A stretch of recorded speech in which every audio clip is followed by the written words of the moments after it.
kickoff coverage throughout the season. Michael Young is deep for the Irish at the goal line. Enjoy this one from Lane Stadium tonight. And Stout drives it almost into the crowd. It's a pumped-up kicker. So here comes Ian Book. Kirk, it's his 4th career start, 3rd this year. Yeah, I really enjoyed watching him play these last couple weeks. The sophomore, we talked about it in the open. He's kind of making the layups, the easy throws. He needs to do that tonight. Continue to be decisive and accurate. Such an important part of what we've seen from him. And then using his feet to improvise against Bud Foster's defense that more than likely in this atmosphere with this crowd, they're going to turn up some pressure and come after him. He's got to be able to keep some plays alive like he's done the last 2 weeks and make throws. Dexter Williams suspended the first 4 games. Monster game on the win over Stanford is the bat. But Book looking to throw. Fires across the middle. Catch made and immediately hit. Miles Boykin well covered. Mustafa is the leader. We talked about Rulin stepping in for Bars at left guard. The leader in the middle there, Mustafa, the center, who's played in a lot of big games. The bigger receivers, Claypool 83, Boykin 81, both have great size. Remember, Old Dominion with bigger receivers gave this Virginia Tech secondary fits a couple weeks ago. Secondary that's shorthanded. Divine Diablo, their safety, out with a hamstring injury tonight. So you talked about how thin the Hokies were, and right away a false start. Full start, number 84, offense, 5-yard penalty, second down. Cole commit the tight end. They're even thinner now with Diablo out. Yeah, Diablo out, it's a big hit for that secondary that's so young, but right away we kind of see the impact of this crowd. Again, you can do whatever you want with crowd noise during the week in South Bend. It's a different deal when you come out here. On 2nd and 14. Book's got it, pitches it across the middle, and the catch is made again by Boykin. It's a first down. But Foster had never had a less experienced defense coming into the season. The bell cow was number 8, Ricky Walker. Yeah, Walker and Hewitt in the middle, very physical. Ashby, the leader, 23, the linebacker, and Reggie Floyd in the back end.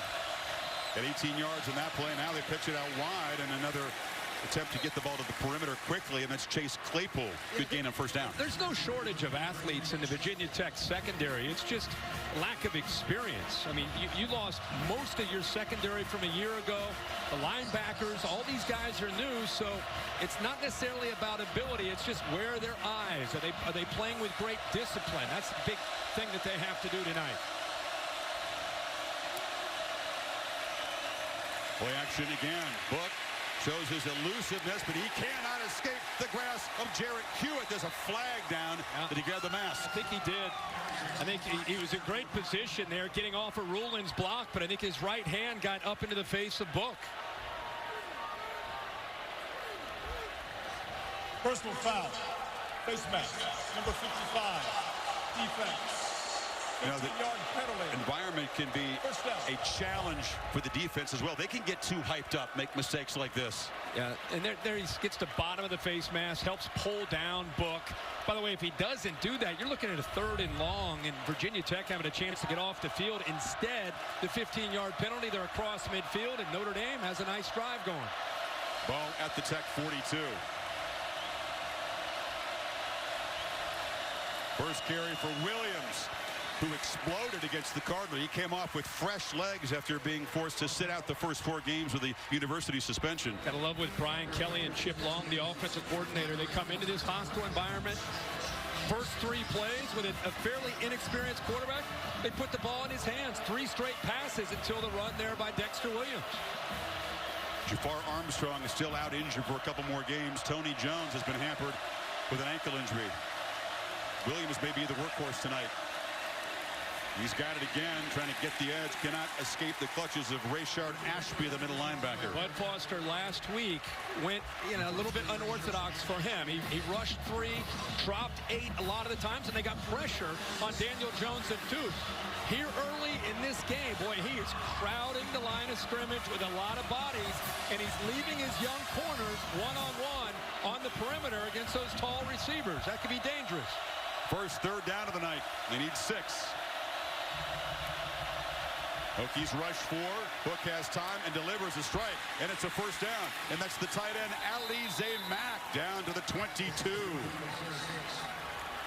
Well, they flooded the zone and did a good job of just finding. Mack does a good job of settling into the soft spot. He's got 3 receivers in one area, 2 defenders. He's just making a quick read and staying in rhythm, which, again, is so important for him tonight. That's 16 in that third down play. Book again from the pocket. Again, using the cushion. This is Claypool who makes the catch. Another first down. Caleb Farley drove him out. Boy, they are moving the ball around. You know what I'm saying? It's 3 different receivers already with catches. You've got backs involved. I mean, this is such a different feel of a Notre Dame offense. The urgency and the rhythm to it is very, very unique. I haven't seen it in a long time from Notre Dame. He involves all the playmakers, really has energized things, and now Book looking for the end zone, flips it short. Claypool is hit hard at the 5-yard line. Knocked down there by Dylan Rivers. And when you attack the way they're attacking, what it does is it takes this defense that was coming out because of the crowd, it gets them on their heels, and now the pass rush isn't as intense, and it allows receivers like Claypool to get underneath. No pass rush at all. 5 receivers out, and eventually he finds his man. 2nd and 4. Book 6 for 6 on this opening drive. Fires near side, catch made. Mack knocked down. That's an excellent defensive play by Tyree Rogers. One of those DBs asked to step up tonight. Well, he stepped up, all right. That's a big play out in space. Again, love how Ian Book just gets that ball out quickly to the very athletic tight end Mack. And Mack doesn't even have a chance to turn the corner because of the quickness there by Rogers. 3rd and 1. Williams should have first down yardage. Spot. Well, that'd be close as the nose of the ball at the 1. Chris, they might take a look at this spot. I thought his knee may have hit behind from where he eventually ended up landing and kind of bouncing forward. I think he looks like he's about a half a yard short if you look where his knee initially hits. Right down, there. Down there. Then he bounces, kind of moves forward. Steve McBride, the replay official for this ACC crew. He may have spotted the ball back a little bit from the initial placement. And they're going to bring the chains out. I still think there's a chance that ball could be moved back a little bit. Well, if it is 4th down, does Kelly go for it down here? The way they have been in attack mode, I think you have to. Yep. And it goes back to the 11 months of training for this kind of environment. You're not going to kick a field goal. You got to go for it. I hear you. He agrees with you. 3 big old tight ends in the football game now for the Irish on this 4th down play. Can they quiet this crowd? Or can the Hokies stir things up even more with a big stand?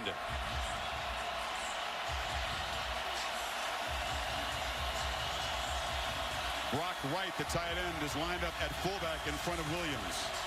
Remember, Book has great feet for a bootleg or a naked. Or a sneak.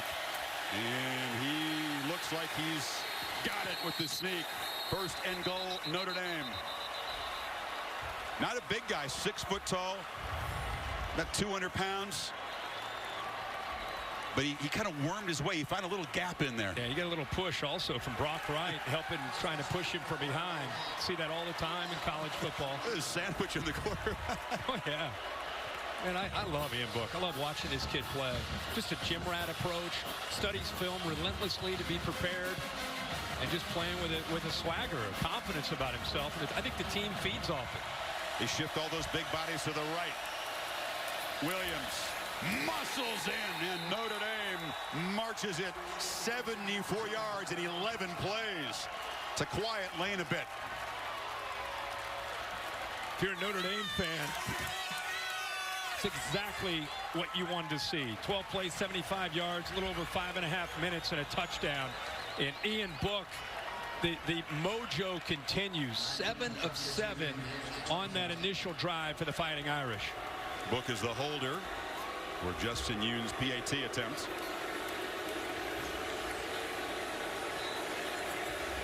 Notre Dame 94 points in the last 2 games. The first 3 games, all at home, they didn't exceed 24 points. 7 for 7, 58 yards. Had that quarterback sneak on 4th down. And Williams finished the job. Terrius Wheatley, son of Tyrone, has a chance to receive the kick from Jonathan Dorr at the 9. And Wheatley will be stacked up just across the 20. So here's the strong-arm junior from Kansas, Ryan Willis. 6'4", 223 pounds, and he does have the experience from the 10 starts at Kansas. And to me, you got to adjust to the speed and the complexity of this Notre Dame defense, kind of settle into the game. Also, I think he's got an ability to make throws downfield, and he's got to be able to exploit when he gets the matchups that he wants. He's got to be able to find them, recognize them, and then make the throws. He's got some very talented receivers. Really shared his story of coming back from all the despair of all those losses and all that punishment he took at Kansas and landing here. Stephen Peoples is the back. Willis rolls that way, is pressured, and now takes a downfield shot and shot it over the head of Sean Savoy. A little early adrenaline from the quarterback. Jalen Elliott, Virginia native, was in coverage. Let's keep an eye on the left tackle. True freshman against these talented pass rushers. Darrisaw, 77, and they're the receivers. And you see the running back McLeese. You'll see Peoples in there as well. Hazelton, Grimsley, Kuma, Keene. These guys can make plays. Hazelton, a close buddy of Willis. They each sat out last year as transfers. He's had back-to-back 100-yard receiving games, number 14. Savoy in motion, cuts it back, and on the end around, they pick up about 4. Boy, this Irish defense has been just outstanding. We talked about Jerry Tillery, 7 sacks, co-leader in the nation. Coney and Tranquil, outstanding linebacker. Great tandem at linebacker. Okwara, another guy 42 to watch, especially in these situations on 3rd down. Julian Love, the best cover man for this team, one of the best cover corners in all of college football. And we already saw Jalen Elliott's come a long way from last year, playing with a lot more confidence. Empty backfield. Hokies need 6. Here comes the rush. Willis gets it out. It's complete, but not a first down as Tavon Coney just smacked Stephen Peoples right there, and the Hokies go 3 and out. He has worked so hard on his coverage skills. And you know, when you can rush the quarterback as quickly as Notre Dame can, you've got to get the ball out in a hurry, and that's exactly what they decide to do. They get it out in a hurry, and look at Coney, who's known as a guy who's physical. He's up to 240. He's very instinctive as a stopping the run at that time out in coverage. The lefty from Australia, Kirk. Oscar Braber punts it deep. Chris Fick makes a fair catch. I'm happy we have an Aussie punter in the game. Life is good. And the hours, the reps, and the heart. Nothing can keep you from being blimp-worthy. Goodyear more driven. The drive by Notre Dame, so impressive. And Book takes over after the 3 and out by Virginia Tech. 7 for 7 so far. Oh, high percentage type throws. Fake to Williams, and Book steps up. It's a downfield shot, and Fink is running free. Chris Fink makes a cut and is knocked down in the red zone. Book can do no wrong so far. He's feeling it. You know, his first start, they threw the ball on 1st and 10 16 times, and he hit 12 of them. The reason that's important, you get favorable matchups. You get a very quick receiver in Fink up against a safety that's a mismatch because they're anticipating the tendency to be run. They're overcommitted to the line of scrimmage. You get the matchup, time to throw, and Book has the accuracy. 56 yards for the senior from Dayton, and now the first incompletion and miscommunication on the far side. What's going on here? I mean, incompletion.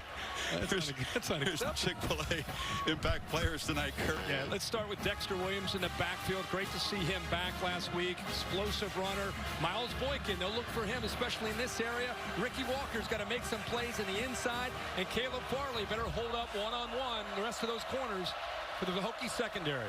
Williams, who raced 45 yards for a touchdown on the first touch of the season against Stanford. Then was just the overall workhorse in that game.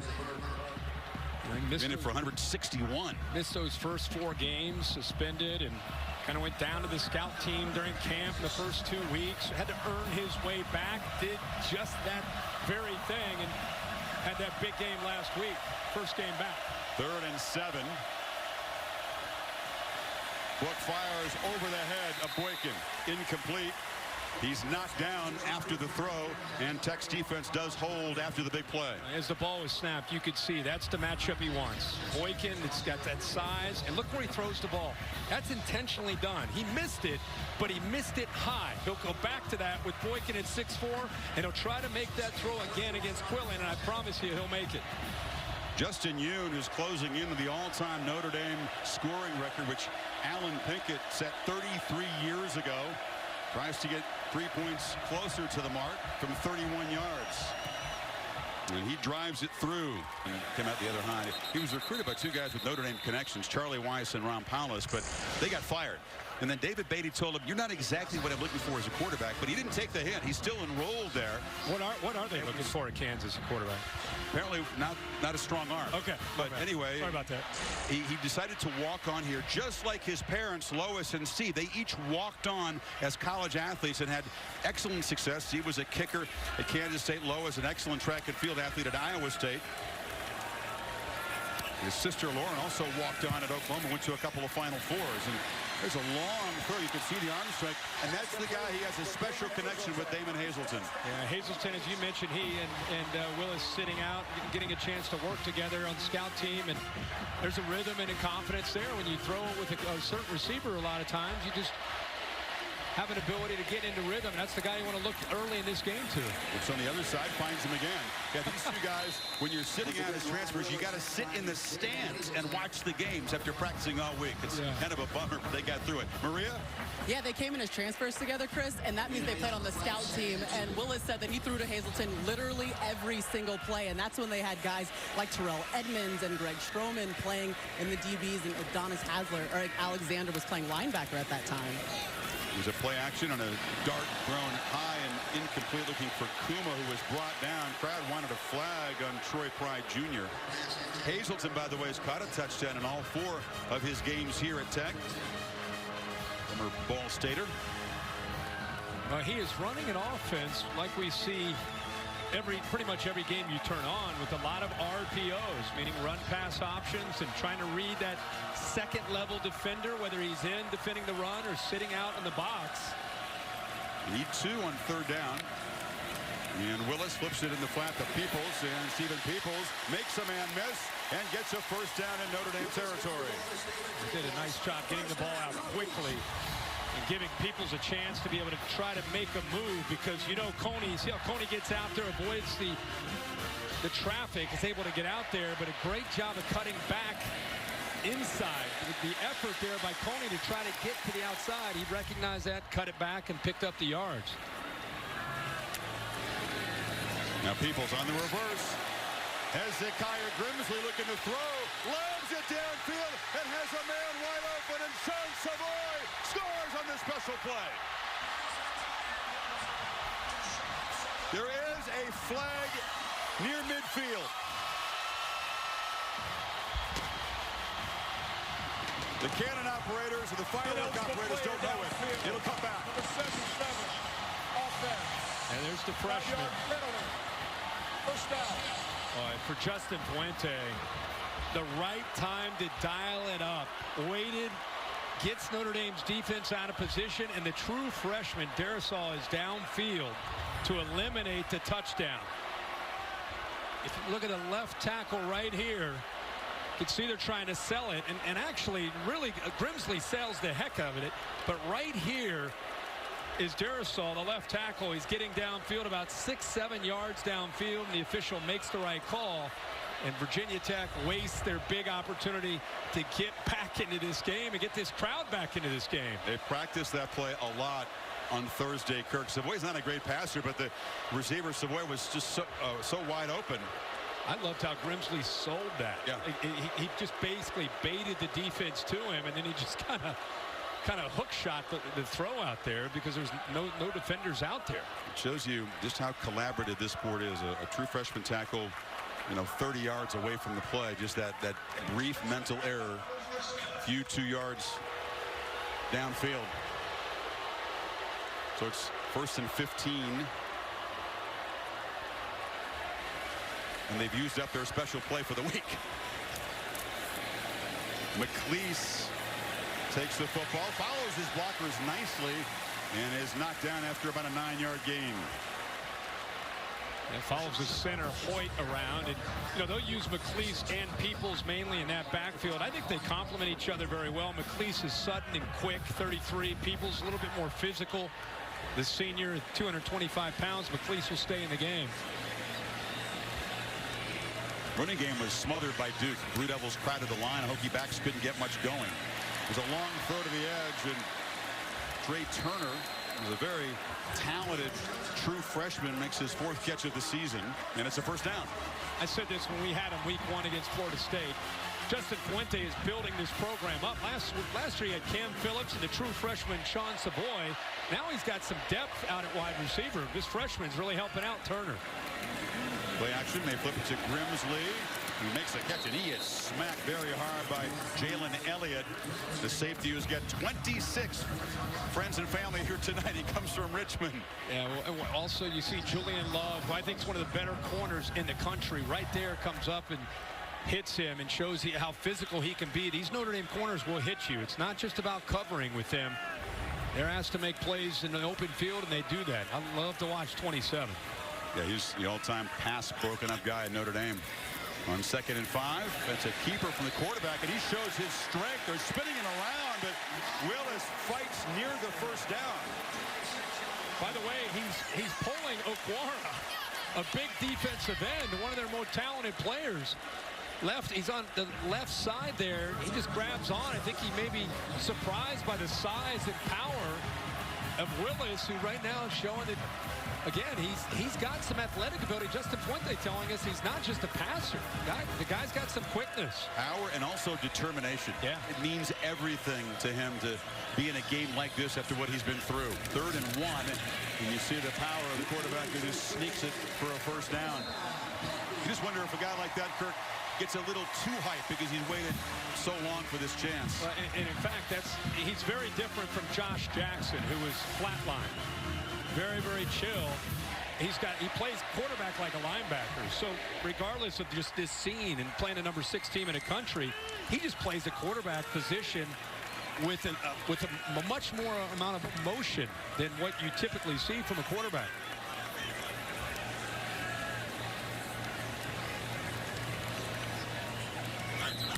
And there's a flag.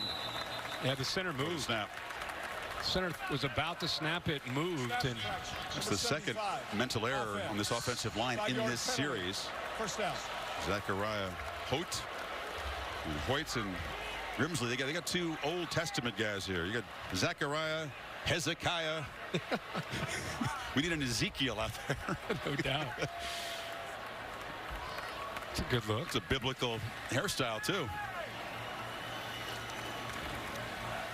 Sets the Hokies back 1st and 15. Terrius Wheatley is the back now, goes in motion. And another false start. Wow. That's supposed to be the road team that's undone by all this energy. This time it's the right guard. False start. Number 61. Offense. 5-yard penalty. First down. It's the veteran Kyle Chung who called his number. You see 61 there lined up at right guard, who's in his 6th year. Talk about self-destructing. It's hard enough to move the ball against Notre Dame, let alone when you're having these penalties. It's the most experienced unit on this team, the offensive line. 51 combined starts, but misfiring twice. So it's 1st and 20, and now Willis fires far side, gets about 5 yards of that back. It's a completion to Hazelton again, his 3rd catch.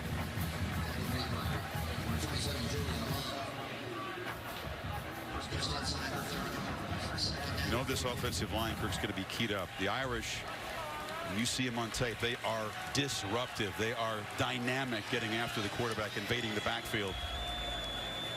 It's a serious challenge for any offensive line. 2nd and 14. Willis keeps it and pops it across the middle. He had Wheatley open, and he just missed him. Yeah, that's who he was. Just trying to sneak him out of the backfield, trying to get the linebackers out of position, and had a chance. Billwall, 22, trying to come over there late, but if he leads him over the middle of the field, there's nobody there. Instead, just miscommunication. He kind of expected Wheatley to stay outside, but if he throws that, as I said, over more to the middle of the field, there's nobody left for the Notre Dame defense. Wheatley probably goes to the end zone. They're in fringe field goal range. They need 14 on third down. Hazelton's in the slot to the left. Willis is looking in that direction. Can't afford to take a sack here. And now he'll scramble, and he'll power his way for a short gain inside the 25 before Coney stopped him. And here comes a field goal attempt. And you better get that ball out in a hurry, as you said, Chris, against this Notre Dame defensive line on third down, because they're going to turn loose some athletes, and he was able to pick up some yards there. But they had some big plays. They had the touchdown pulled back, but still just trying to settle for 3.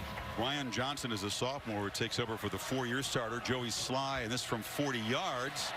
And he drives it through. So Virginia Tech on the board. Dean Vandy and Eliza Holyfield with the 24-yard touchdown, putting the Bulldogs up 14-3. This game is over on the SEC network. Chris, Herbie, Maria, back to you guys.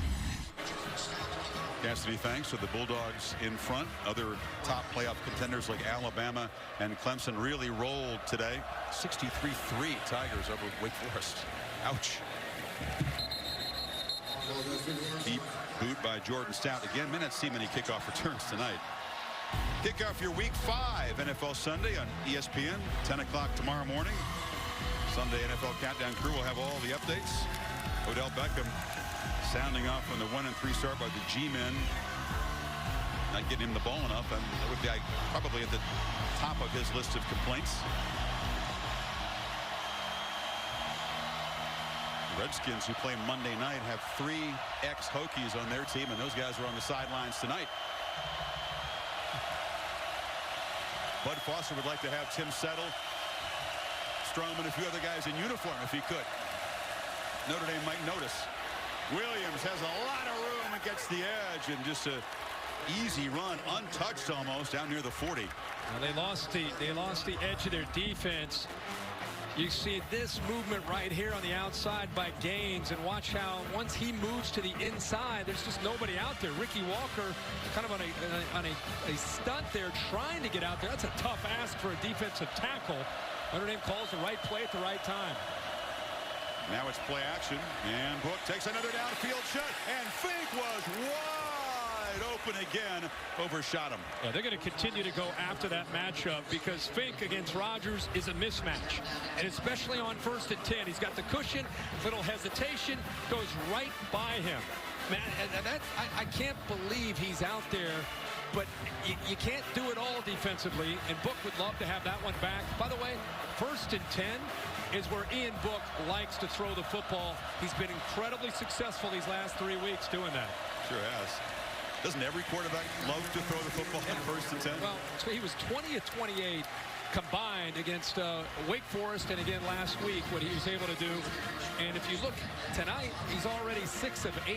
So Brian Kelly, and I don't blame him. You see the matchup he's getting against Rogers. Just keep going back to it until Bud Foster makes an adjustment.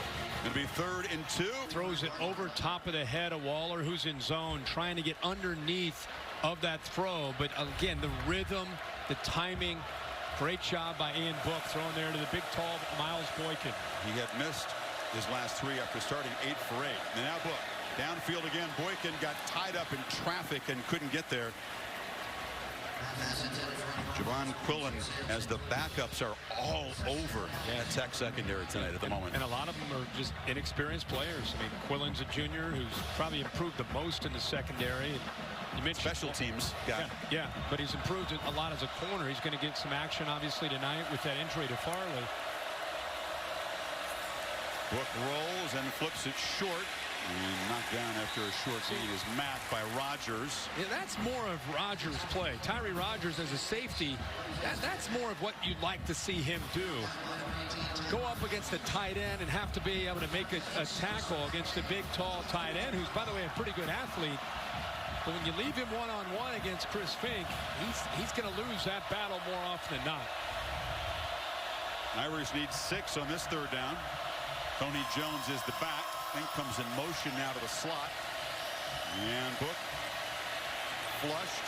Tries to create on the move, and he'll be knocked out of bounds short of the marker. Ricky Walker, the big man, pursued him, and it's 4th down. See, this time Bud Foster he's just kind of mixing up the looks, doing anything he can to try to get Ian Book out of this rhythm.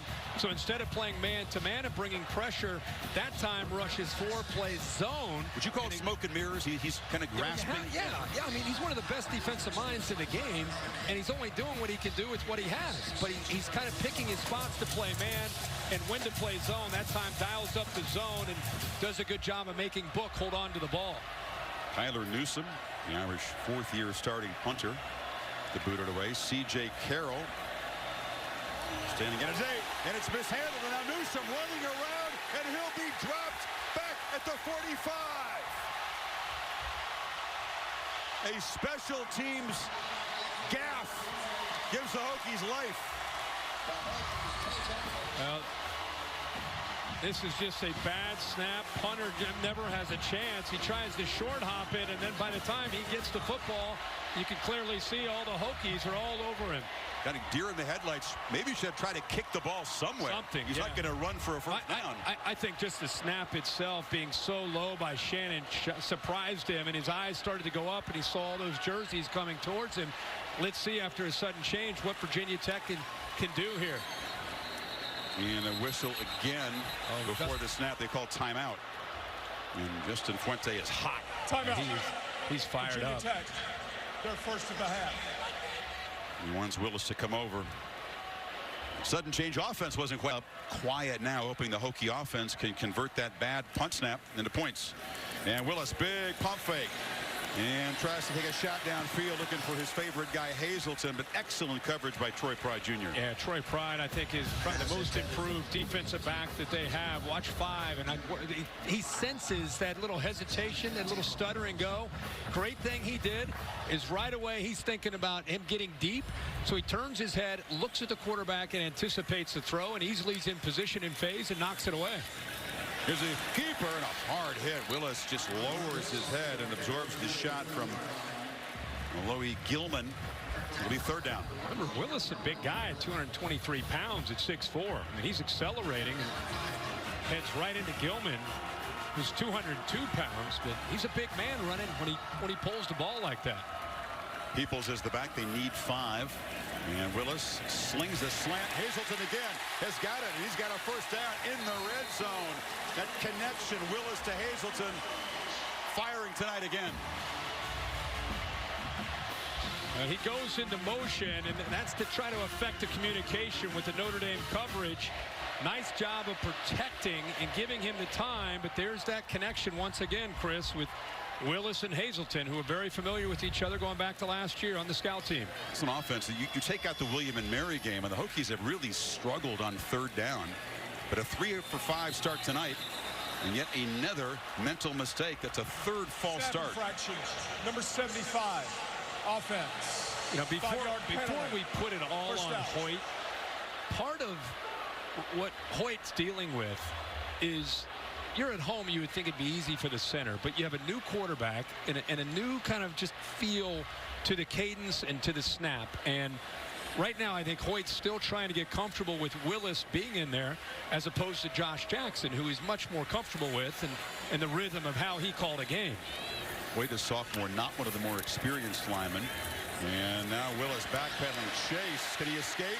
He cannot. Sacked back at the 35-yard line.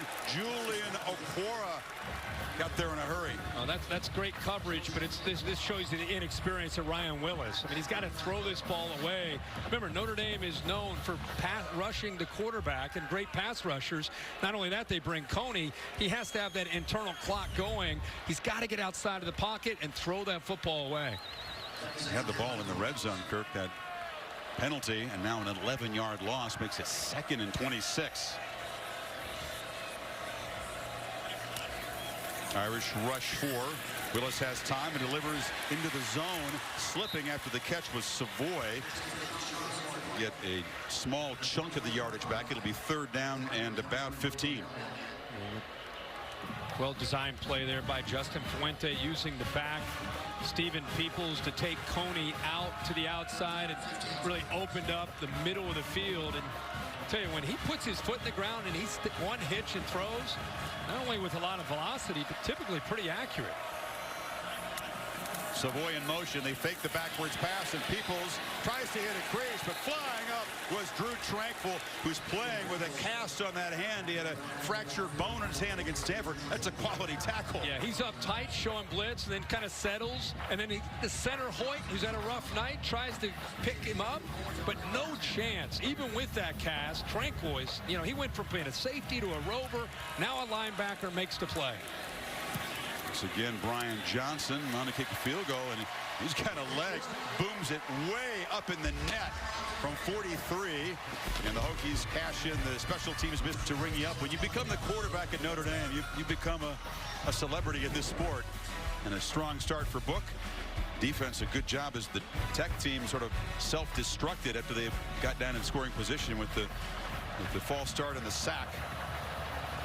So the lead's still 4. And Young will let this one sail way over the end line. The Bear, Chris Felica, will give us his update on his selections from College Game Day and the Affleck trivia question in that order. Do I have to give the update on the board today? Yes. We took the offer. But more importantly, tonight's Affleck trivia question. You wanted a challenge? I'm going to give you a challenge. Virginia Tech 2-34 all-time versus AP top 6 teams. Notre Dame 6th in the AP poll. It's a lot of losses, but not the most. Which team has lost the most number of games versus AP top 6 opponents? We're going to be as successful as you are with your picks today, Bear. Yeah, I think you're right. And Misery needs company. And the Irish give it to Dexter Williams, and the Hokies swarm him. They strung it out, and Ricky Walker again from the middle got out there for the edge. Now this is Virginia Tech defense, slanting, angling, and getting off of blocks. This is what you like to see. They also are getting pressure. They bring Ladler. You can see also 21 Reggie Floyd getting up in there. That's why you see Notre Dame throwing on 1st and 10. Virginia Tech being very aggressive on early downs, and I think Book is going to go back to doing that because of the one-on-one chances. Book backpedals in the pocket and delivers a strike. Catch made across the middle by Kimmett, and it's going to be 3rd and short. Big dude sandwiched but held on. They've got 3 or 4 really good-looking tight ends at Notre Dame with good size, great tradition of having tremendous NFL quality tight ends. It's a big 3rd down here for both teams. Matt's got high pain threshold. He's been dealing with a high ankle sprain, playing through it. Tony Jones is the back on 3rd and 5. They fake it to him and flip it to Claypool. He's got a couple blockers, and he's got a 1st down across the 35. It's the beauty of having size at wide receiver. Get those tight ends out in front, and Claypool's basically like a tight end himself. It's 6'4", almost 6'5", and about 230 pounds. He can do a lot of damage after the catch. The Canadian is the special teams gunner. Remember the last 1st and 10, they slanted, they angled, they brought safety pressure. Look for Book here. That looks like Notre Dame's going to call a timeout. That'll give a rest because Bud Foster had put in the 2nd team defensive lineman. The backups at all 4 positions were out there. It was reviewed and upheld. Bulldogs up 13-3. Auburn just 79 yards of offense in the first half. This game on ESPN2. Chris? 79 yards. Wow, Cassidy. Urgency and redemption there for Mississippi State. Kimmett takes a tackle. Big dude just barreling into the Hokie secondary. Another 1st down near midfield. I love these tight ends. They are physical. They've got good hands. Again, this guy's 6'5", 260. Remember 1st and 10, Virginia Tech tendency to show pressure. So instead of taking a shot downfield, they just get it out on the perimeter in a hurry to the big tight end. None of those guys are any fun to tackle. Book in the pocket, delivers. Claypool was open briefly, but overshot. Quillen finally caught up in coverage. Yeah, if they're going to load the box and come after you, you got to take those shots. Just to, if nothing else, try to push them back and get back to being able to run the football. Remember, Fink, who's not on the field right now, he's had the mismatch, the biggest mismatch of the night against Rogers. Running the football is something neither team has done well. Irish with 6 yards rushing so far, and Book looking to throw again. It's almost like a running play. Sophomore Michael Young makes the catch and is tackled by Bryce Watts. Well, it's really a triple option. I mean, his first read is DeBose, and once he makes that read, he committed to the running back, so he kept it and he came downfield. But Virginia Tech had every angle covered. These Hokies survived the early Irish efficiency. They've got back in the game, and now a chance to get off the field on 3rd and 10.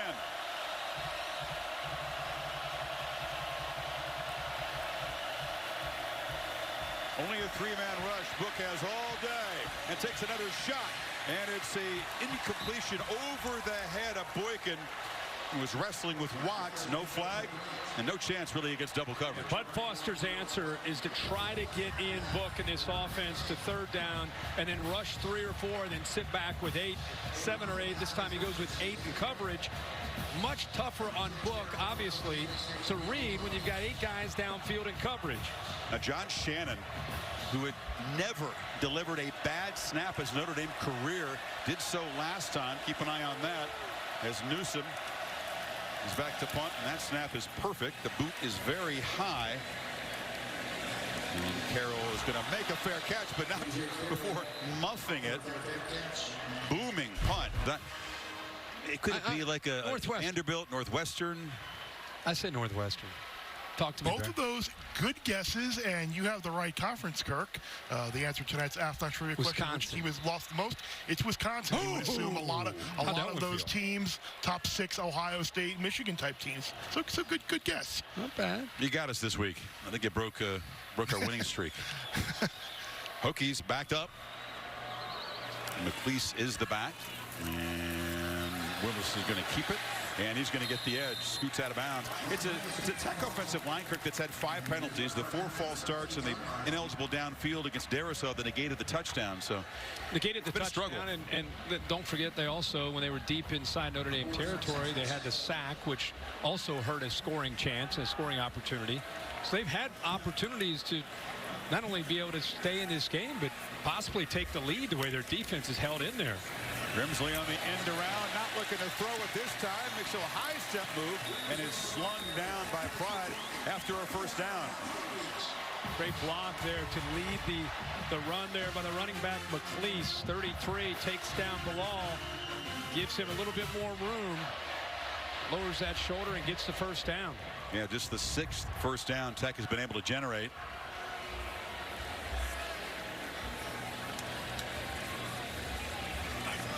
In motion again. They fake it to him. Willis makes a long throw. Too long. Airmailed into the bench, but you see the arm strength you talked about.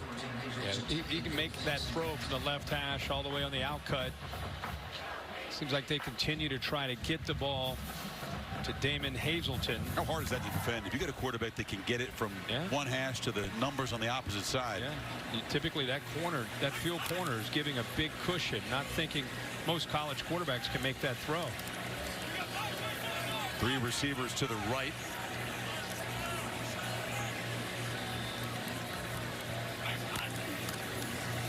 And Willis slips it in the slot. That was inaccurately thrown. Tried to get to Eric Kuma. It was behind him.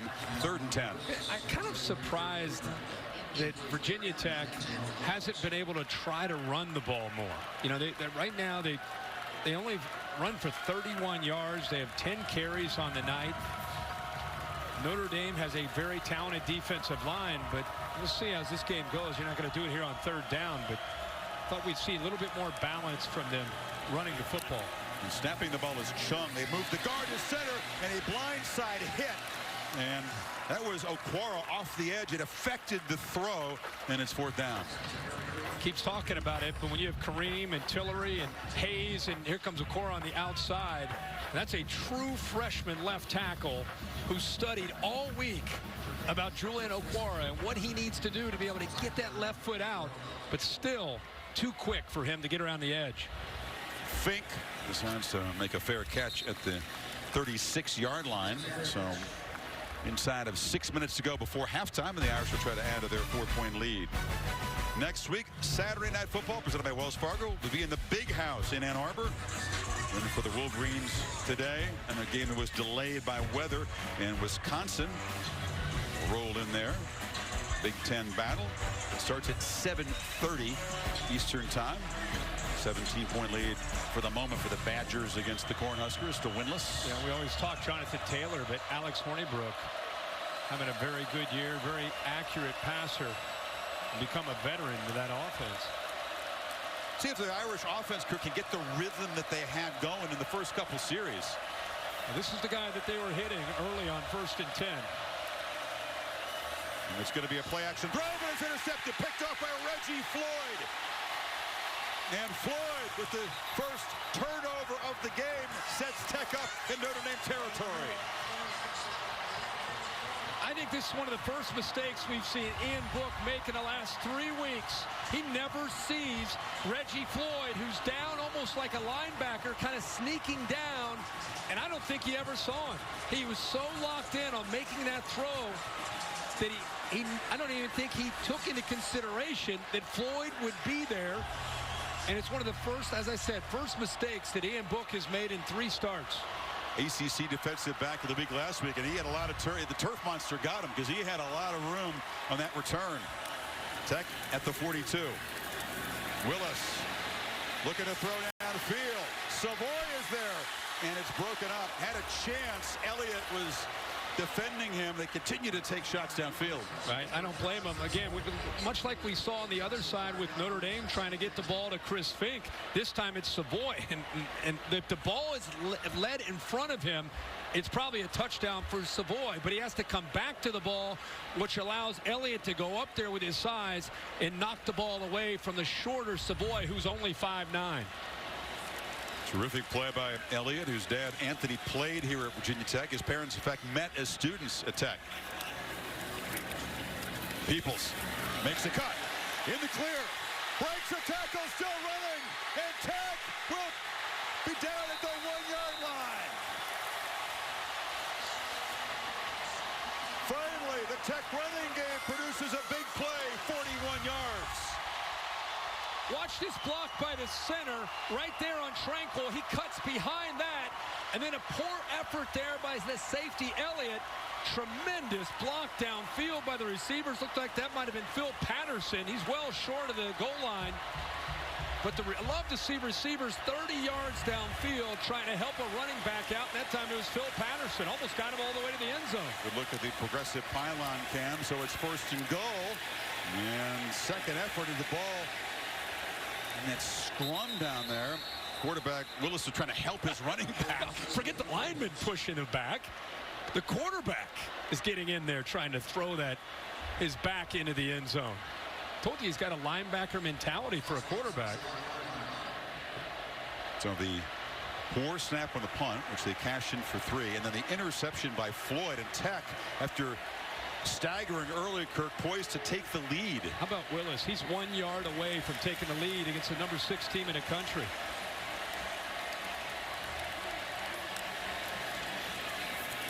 And again, nothing doing for Peoples. Knocked down by Khalid Kareem, who came careening around the edge. Yeah, we talk a lot about these Notre Dame defensive line and how good they are as pass rushers, but total package, Khalid Kareem, 53, does a good job of working around the block. Tranquil gets in there as well. I think they moved backwards in the 2 carries. It's 3rd and goal.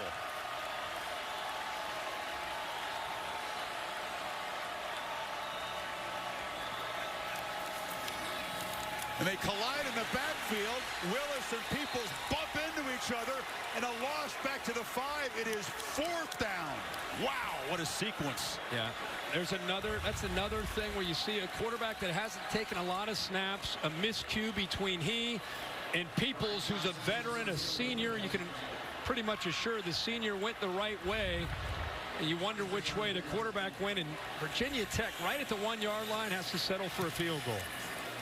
What a win to the Notre Dame defense, which made 2 stops and then got an assist. Just blew a fuse, but in fact, Peoples, when he came over, kind of tapped himself on the chest, saying, "My bad." So that's on the senior.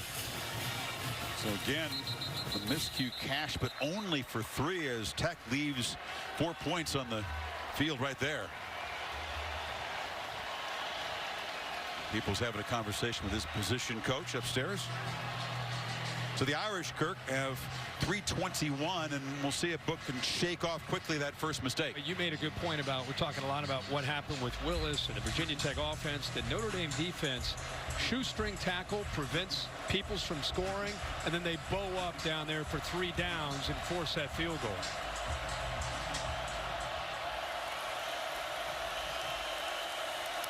Tony Jones is the back. They fake it to him. Pressure off the edge. And Book, no chance. Just heaves it to the bench.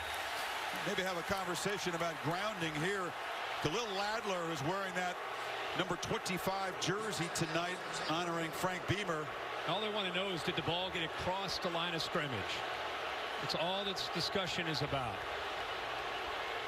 He was outside the tackle box area, and once he got outside of that tackle box, if you throw it away and it gets beyond the line of scrimmage, you're good. Requires the opinions of different officials, and it will be intentional grounding. There you go. Intentional grounding. Number 12, offense. The ball will be placed in the spot of the foul. Loss of down. Second down. You can see it sailed out of bounds very near the line of scrimmage. Dave Kataya, a rules expert, alongside as always. He was not out of the tackle box. He took about 3 steps to the right, not out of the tackle box, and there was nobody in the area. That's a good call. Okay. Got help from the line judge on that. Second down and 20, and Lane Stadium's gotten loud again.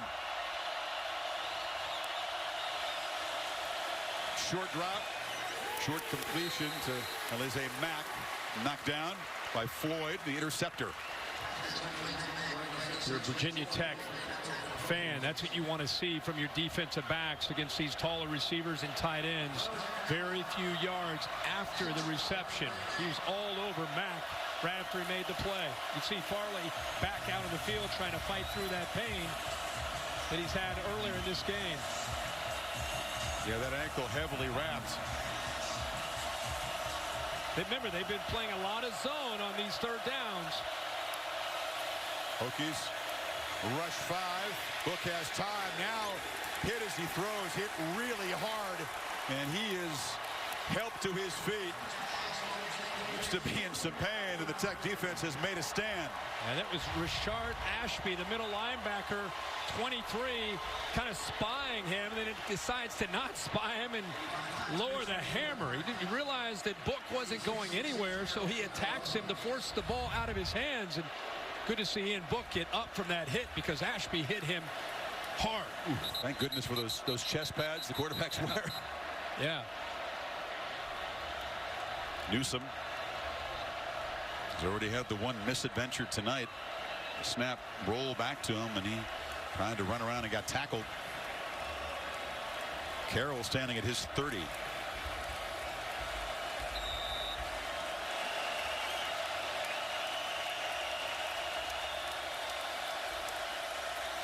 That snap was low again.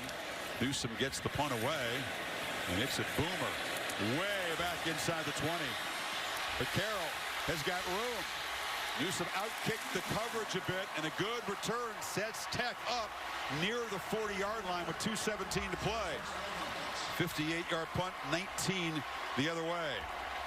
Monday Night Football. You can see NFL history. Drew Brees, 200 yards shy of Peyton Manning's record for most career passing yards. Saints and the Redskins from the Superdome, 8:15 on ESPN, almost simulcast on ESPN2. So you get a chance to see history.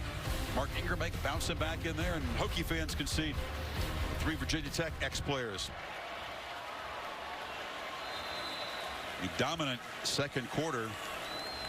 Tech has held the Irish to 31 total yards. Peoples, who had that big run, stopped just short of a touchdown, back in the game. Willis rolling out, and he's hit as he throws. The ball just flutters to the turf. He's fortunate it wasn't picked off. Kareem was pressuring him. Yeah, well, Kareem not only pressured him, I think he got his hand on the ball. I think Willis is trying to throw that ball once he was outside of that pocket, out of bounds. He's just trying to throw it away, but I think Kareem touched the ball or touched his arm. Yeah. And because of that, the ball stayed in play. It's kind of floating up in the air, and Notre Dame almost comes away with an interception. And again, Kareem making his presence felt earlier against the run, and also as a pass rusher. He's got the eye black going all over his face. Now, they're among the best teams at pressuring the quarterback off the edge. Kuma, he's a powerful receiver, working hard in the weight room to gain strength as a receiver and a blocker, brought down by Tillery.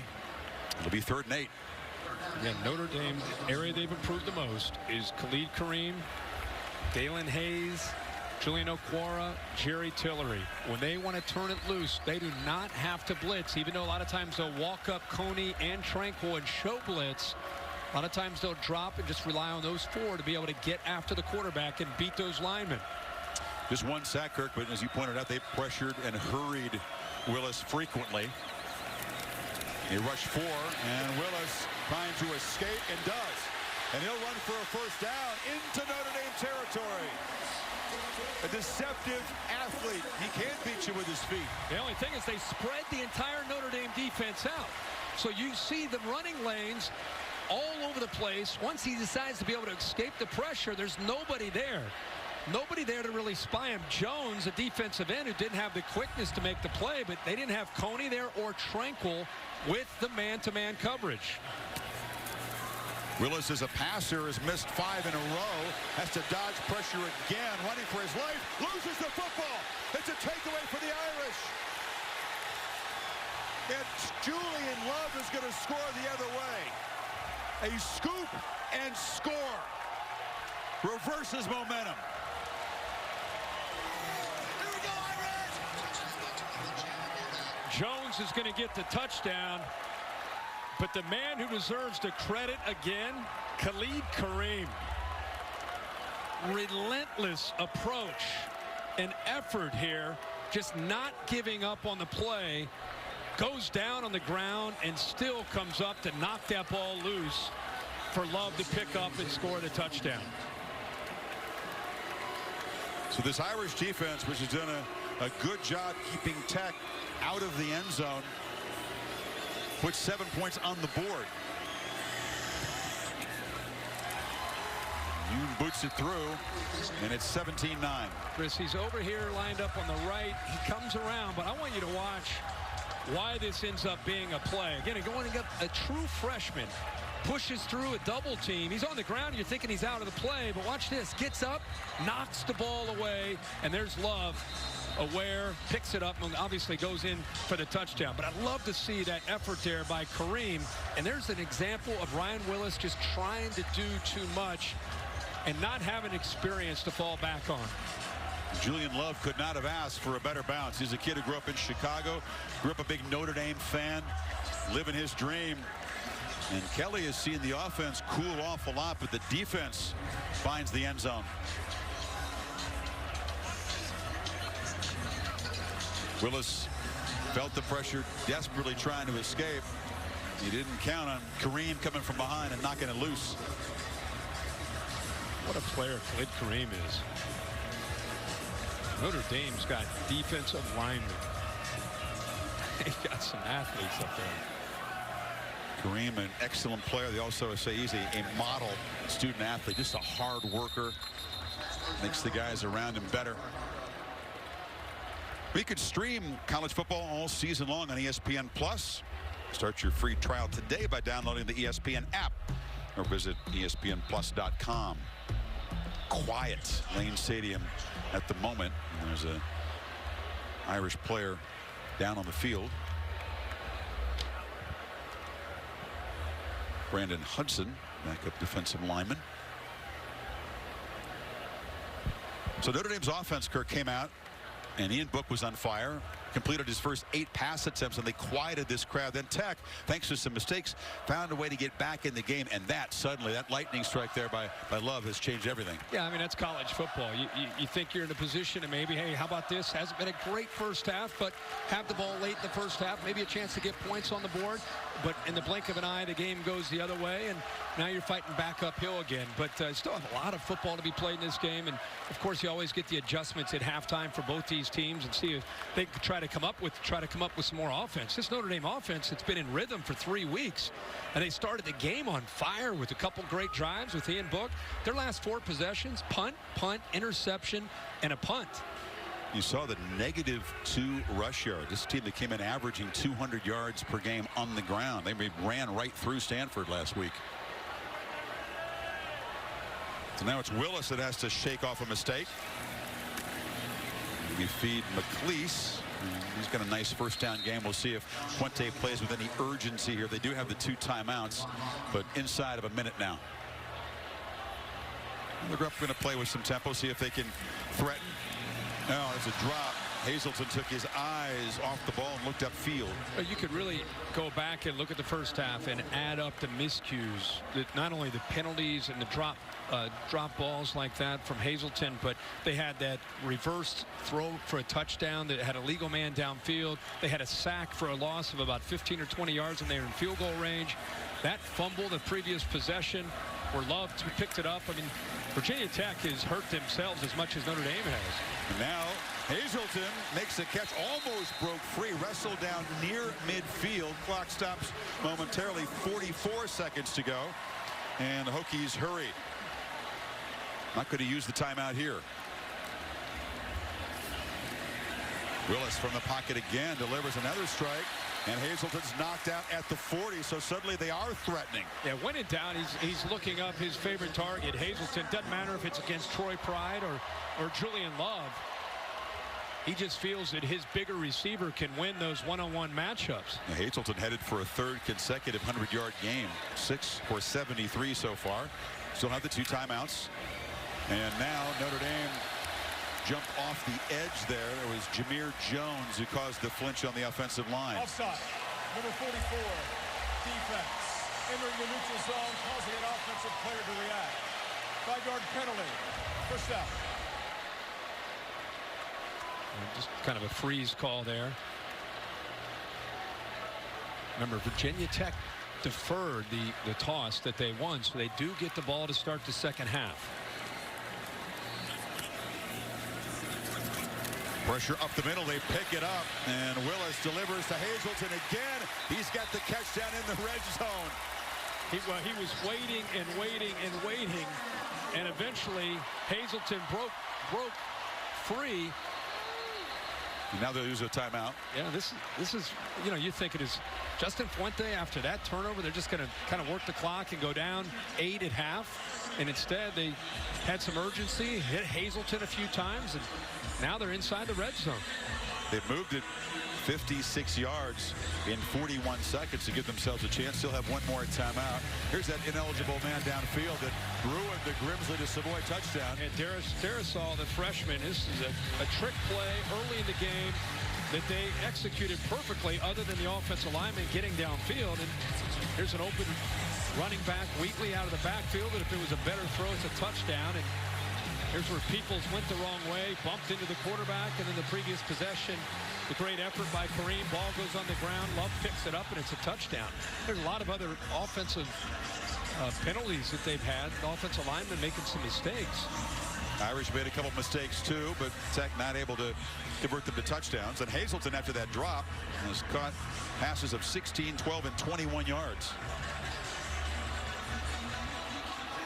Want to get the ball out of his hands quickly here. One timeout remaining. See if the Irish bring pressure again. Now they just rush 4, and Willis has time and loops it for the end zone, incomplete. Pride was defending Kuma, and Jalen Elliott, the safety, got there to defend as well. 23 seconds left. Almost felt that Jalen Elliott was baiting him to throw the ball. Willis really telegraphed that throw, stared him down the whole way, and that's what brought Elliott over. Elliott was as much of a factor in that game, or in that play, as the corner was. ESPN ref cam giving you a look in the official's hat.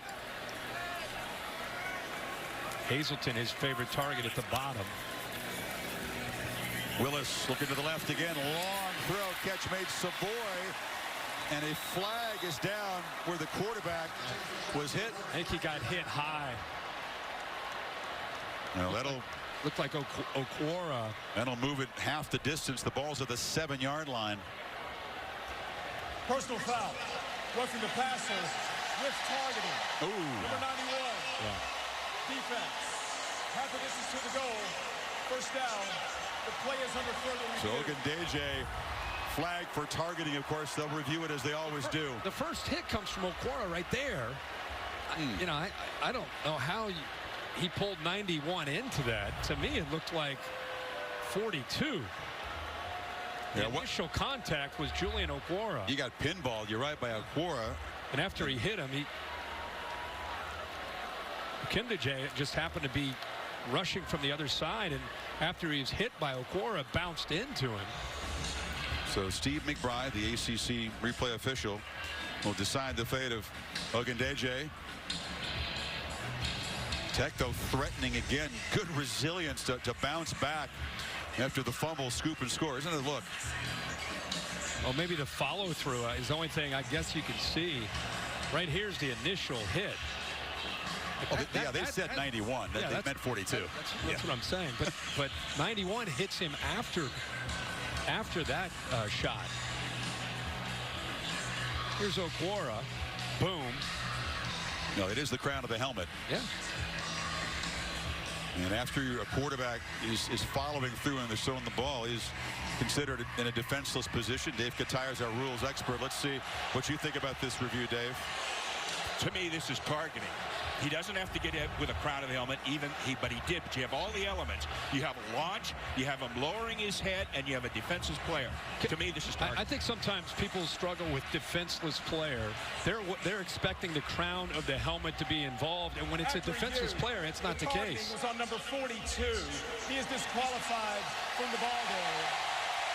Exactly.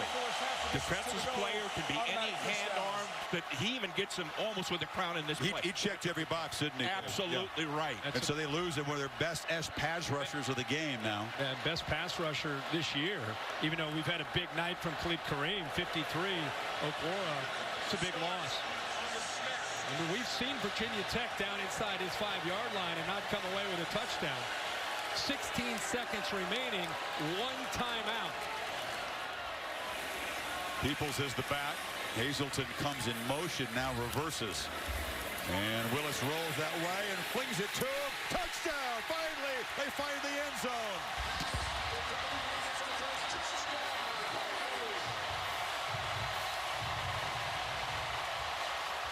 Who else but Hazelton? The two best buddies hooked up throughout the entire drive. And Tech will not go for two in the tie. Johnson on to attempt the PAT.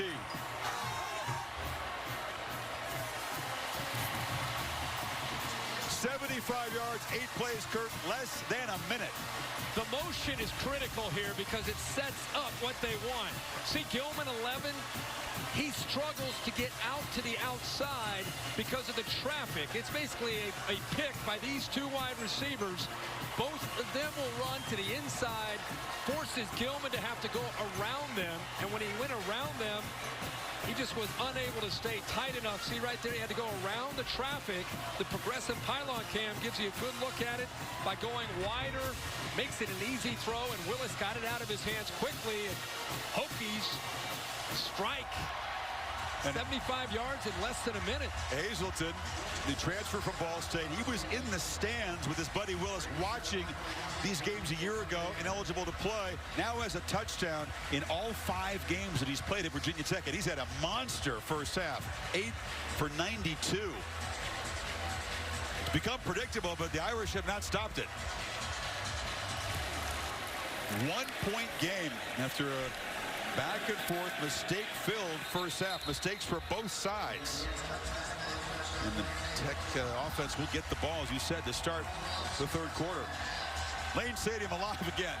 The thing I want to see in the second half, not just Lane Stadium and the energy, hopefully that'll continue all night. It's fun to watch. But the Notre Dame's offense, the adjustments from what we'll see from Brian Kelly and Chip Long, because as I said, their first couple possessions tonight looked like same old Ian Book over the last 2 weeks. But the last 4 possessions give Bud Foster credit for coming up with ways to take away the run and get Ian Book rattled. We've not seen that since he's been a starter, but he's been rattled the last 4 possessions. They take a knee, they lose a couple more yards, so about 21 yards of offense for the Irish in that second quarter. Tech with the late drive draws within 1. And the energy is back. One of the best environments in college football. We'll get Brian Kelly's thoughts, or excuse me, Justin Fuente's thoughts. He's making his way toward Maria Taylor right now. Tech will go to their little grungy locker room here in the stadium, not the fancy one they walked in from. Move will be better than it was about 10 minutes ago. And Maria's ready with Justin Fuente now. All right, Coach, after Notre Dame scoop and score, you pulled your quarterback aside and he led a touchdown drive. What did you say to him? I just need some, and I thought early in the game they took those shots and had them and had success. I wouldn't be surprised at all to see them go back to that. Look for some of those favorable matchups, but get the ball out of his hands quick and get the Virginia Tech defense on its heels. Yeah, you saw 7 for his last 15 after the 8 for 8 start and a bunch of short completions. So Tech's offense, after that long march before halftime, will go right back to work. This is Terrius Wheatley, and he fights hard, picks his way across the 25-yard line. Pacific Life game summary. The Irish offense, first 2 possessions, produced 10 points. Boy, Book was just slinging it around. You called it kind of just layups, making layups. Yeah, making layups, making quick decisions, getting the ball out of his hands. And this is where you saw the coach, Justin Fuente, saying Ryan Willis just trying to do too much, trying to make every play there is. And Notre Dame scores the touchdown. And instead of just pulling their horns in and going down 8, they decided to attack and ended up getting a touchdown to pull within 1, and now they get the ball here. Willis looking to throw on first down. It's a hitch. And the catch made. Yeah, he said, try to make every play in the history of football within a half. And you and I agreed. We even mentioned in the first half that you could kind of see him. He's so excited to be the starter for this team and play the number 6 team in the country in for Josh Jackson. And he's fired up, man. He's trying to make plays, but he's got to know, again, where to draw the line and where to kind of give up on certain plays if they're not there. They hand it off. Coming around the corner, busting free is Stephen Peoples. Peoples had that huge run in the first half, down to the 1, but they couldn't punch it in Irish territory. Notre Dame's giving some big creases in that defense, but give Virginia Tech credit for getting up to that second level. Zachariah Hoyt, the center, really good block there on Drew Tranquil, and Peoples again out in open space. Not just a big physical back, has improved his quickness, the senior. The dude with all that hair, Hoyt, was taken out briefly. They put Chung at center and to calm the big fella down, but he is back in there.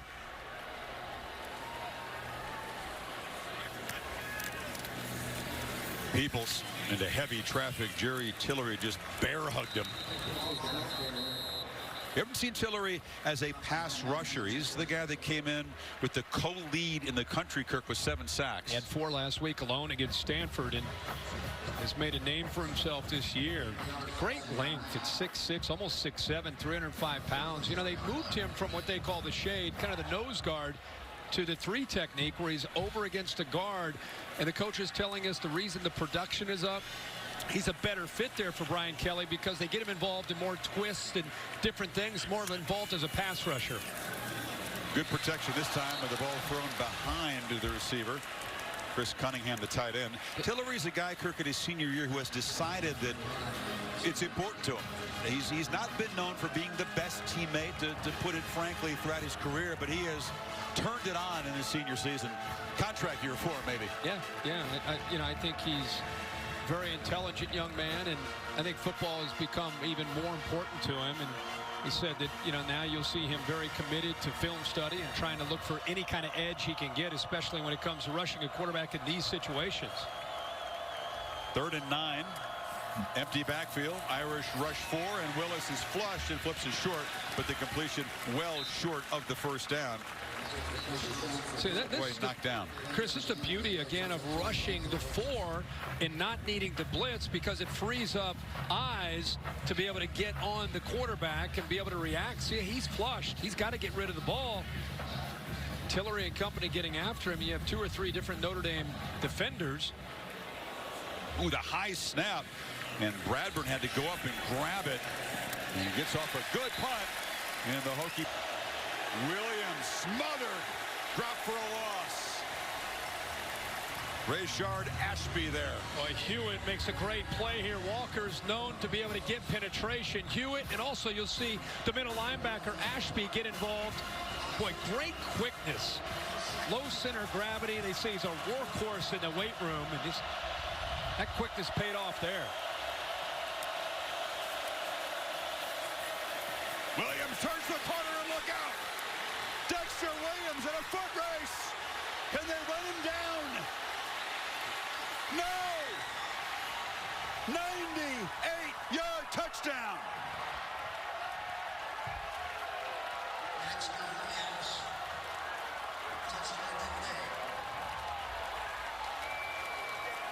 Second time the Hokies get within one, and the Irish produce an electric play to stretch the lead back. Not only are they within one, they've got Notre Dame pinned deep inside their own territory, and just like that, the second week in a row, Dexter Williams provides a lift to the Notre Dame offense after being suspended the first 4 games of the season. Talked about that Irish ground game that was in negative yards until that run. It was -5 net rushing yards until Williams took it 97 to the house. Watch the right guard come around. Kramer does a nice job of picking up a block. Boykin also kind of on a seal block right here on the linebacker. But also, I think what happens here is as Kramer comes around, makes a pick, Farley's free to be able to help out here, but he overruns it, and that's where Williams ends up cutting back, and there's no one left. You get that defense so hyped up, so aggressive down there at the goal line after the tackle for loss and the mistake. Yeah, they're almost playing like a short yardage defense. They're all coming after the line of scrimmage, and there's nobody left. Brian Kelly hits a crease, and with the speed that Williams has, nobody can catch him. Welcome back to the Notre Dame offense, Dexter Williams. He's a guy like Tillery on the other side of the ball that has decided that it's worth recommitting to being a college football player and a Notre Dame player. Really cool story, though. You know, he made some mistakes. He paid for it, went down to the scout team. Instead of pouting about it, went to work. Earned the respect of teammates. Earned the respect back, yep. Now, Wheatley brings it down and is knocked down to the 25-yard line. Could have gone the other direction, but he really rededicated himself. That's why the teammates were celebrating so much when he scored on that first touch last week. To Maria Taylor. Well, Chris, Brian Kelly coming out of the locker room was talking about the fact that his team was just a little too greedy, and we saw on that play, they're just taking what the defense gives them, and that's exactly what he wanted. And Kirk hit the nail on the head when he said hitting their layups and actually playing through and executing. Now, defensively, he did feel like they were a little bit soft to end that half, so he wants to see better production from his defensive front here in the second half. High snap. Willis collects it and gets it out on the edge there. Grimsley knocked down its first down yardage by Elliott. Just in case you're just tuning in, something off of Maria's report. Want to see more production, she mentioned, from the defensive line. You know, their best defensive end, Julian Okwara, is out of the game for a targeting play earlier on the quarterback, Ryan Willis. So he wants to see more production, and one of his best players not out there. They still have very capable defensive linemen. Willis on the run, delivers a long throw, and Grimsley slides and makes a catch in Notre Dame territory. First down again. He's doing a good job of mixing up his targets. Also, Fuente doing a nice job of mixing up the launch points instead of keeping him as a sitting target and moving him around, making it tougher on that pass rush. Where do you rate Willis's arm strength among big arm quarterbacks? This kid has a big arm. We've shown him top 10. McLeese and Crease. You've seen every quarterback out there. Yeah, I mean, I don't know about top 10, but he has a big arm. I mean, I've only seen him play for 2 quarters and a couple snaps here. I've been impressed with. He doesn't have a lot of experience other than when he played at Kansas, and here he's coming up against Notre Dame's defense. It's been pretty good against almost everybody they've played, and he's keeping his poise through a lot of adversity tonight. Gets it out. Grimsley again on the edge. Spins free briefly. Going to be knocked down by Pride. But we've seen 2 or 3 times from the far hash mark, he's throwing the ball all the way to the opposite boundary. And it is a long throw on a 10 to 15-yard outcut. Dad was using the example of Jared Goff, another strong-arm quarterback at Cal. 1-11 his first year. I mean, just beaten up, bruised, and it worked out pretty well for him in college, and he's getting paid to play. 3rd and 3 from the pocket. It's a slant, and it's a completion. Another first down inside the 30, and it's Trey Turner, the freshman, who's slow to get up. See if he's okay, but the accuracy there, how important accuracy is. If this ball's a little high, a little low, a little in front, he has to catch it and get down as quickly as he can before Elliott hits him. And that accurate throw allows him to make that catch. September the 4th will be in New York City, inducted into the College Football Hall of Fame, class of 18, the first year of eligibility. It was a no-brainer, to say the least. So Tech back to work, and Peoples is spun down. Good penetration there. That was Ademiola. Something about every time you come back to Lane Stadium, you just think about Beamer ball and Frank Beamer and the way he did it, the way he built his program back up, and loves his place. He played here. He's a coach, head coach. I mean, you think of Virginia Tech, you think of Frank Beamer. And on the end around, they hand it to Wheatley, who's going to be smothered. The Irish flew upfield there. It was Kareem, who's had a big night. Kareem ends up cleaning it up, but Drew Tranquil actually sets the edge with his speed. Did a really good job of beating the block of Stephen Peoples. Watch 23 work to get to the outside right there. He gets outside of that block of Peoples, forces him back inside, and Kareem cleans it up. After the loss, it's 3rd and 11. Willis rolls, looks at the sidelines, but skips the ball. Incomplete. So 4th down, and a field goal attempt coming up. Brian Johnson, who's been very solid, not missed one yet this season. Kicked 3 so far tonight. His career long is 45. He's booting him for 54 in pregame. This from 48. And it's just outside that upright. The entire football has to be inside the inside edge of the upright extended to be good. And Johnson's attempt just missed. So the Notre Dame lead is still 8. On course to the college football playoff. Williams, who had that big explosion, the second longest touchdown run in Notre Dame history, just a yard short of Josh Adams' run a few years ago.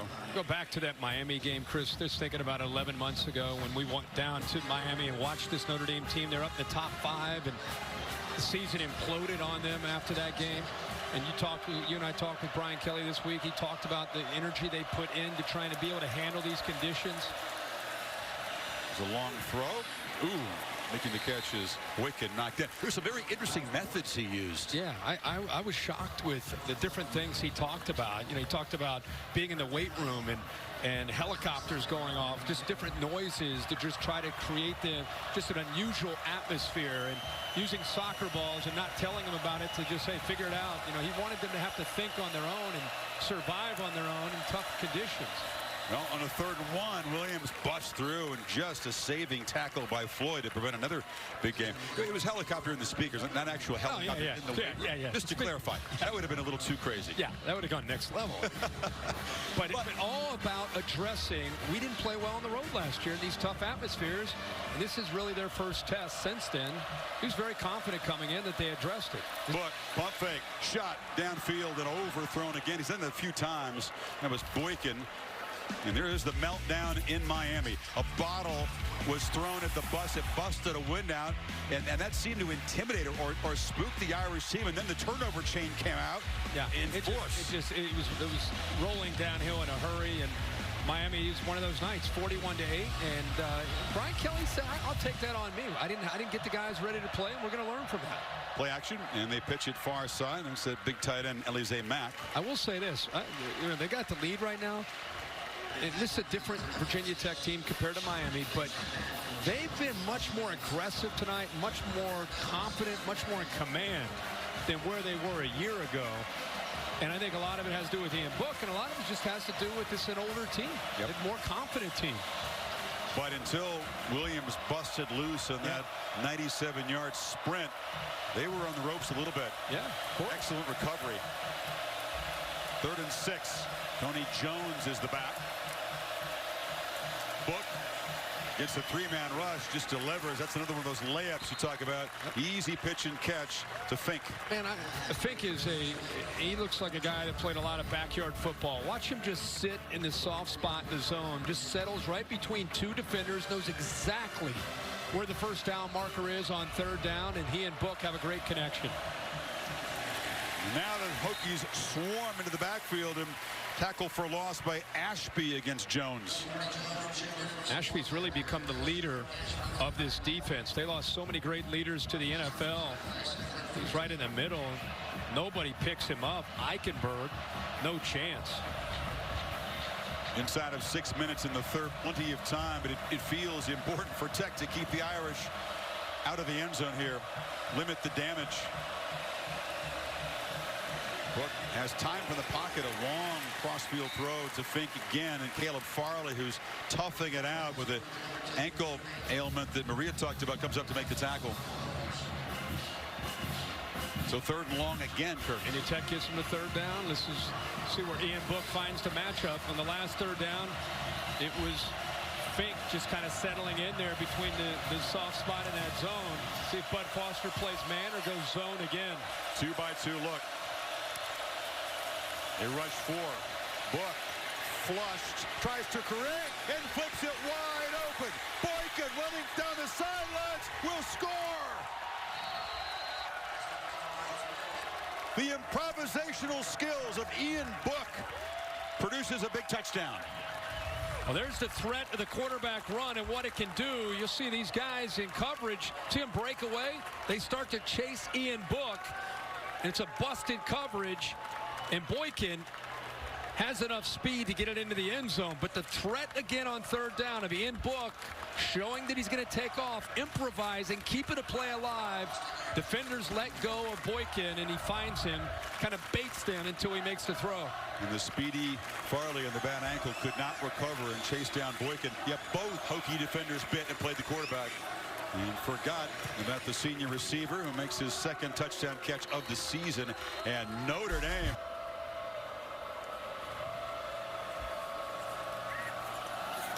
So big plays by the Irish offense that was stagnant in the second quarter and built a 15-point lead. Here's Wheatley. He flips a couple tackles, earns some yards to the 28. Kirkus touchdown again. Yeah, let's go back to the design of the play. Mack is right here, the tight end. He's going to work across the middle of the field, which is actually going to occupy the safety. We'll run it, and I want to show you what happens, because I think the safety ends up biting on that. So the safety takes himself out here, and then you're going to have two defenders respond to Book, and that's where Boykin ends up freeing up and being able to break free. Great recognition there by Ian Book again. McLeese. Here the pads pop. He didn't go down immediately, but Drew Tranquil, graduate student with 241 career tackles coming in, made the stop. He is a great leader for this defense, has been around and seen a lot of good, a lot of bad, and that makes him a valuable commodity along with Tavon Coney in the middle of that defense. Tranquil, an old vet, he got married this summer after the proposal in Iceland. Willis scampers straight ahead. He'll be hit by Coney after a short gain. It's third down again, and now it's really getting urgent for this Tech offense. Yeah, they're going to try to find, more than likely, Hazelton, who's been kind of had the hot hand tonight with 9 receptions. Try to see if they can get him where he's isolated. He's down at the boundaries against Julian Love, their top cover man. Irish trying to take away Willis's favorite target with their best DB. And they rush 5. Willis is going to look the other side. A downfield play is caught. Eric Kuma used that big physical body to box out Pride, and the Hokies are in Irish territory. Troy Pride never found the ball. Kuma does. He does a good job. The ball is way in the air, underthrown a bit, where a lot of times you'll see pass interference, but instead he does a good job of working back to the ball. You see Pride look, and Brian Kelly has a pretty good viewpoint of it, but by the time he realized the ball was thrown, Kuma had already adjusted back and made the catch. And how crucial was that third down conversion for a Tech team now down 15. And the keeper, Willis, able to escape and ducks down for 4. Notre Dame Safeties coming in flying along with Tranquil. That time it was Gilman. Good job by Willis getting down, avoiding that contact. Yeah, he's a big tough dude. He was sacked 27 times in a season at Kansas, and he's not afraid of contact. But wise decision to duck the head there.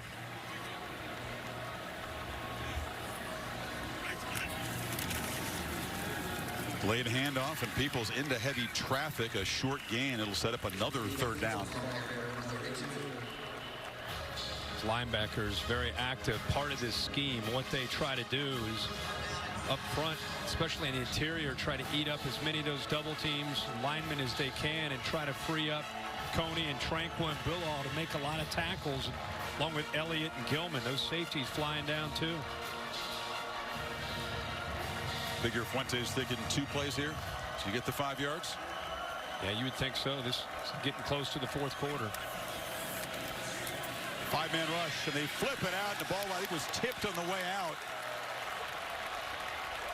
And it's 4th down. Let's see what the decision is. I think Tillery, maybe first time we really called his name, making a play. 99.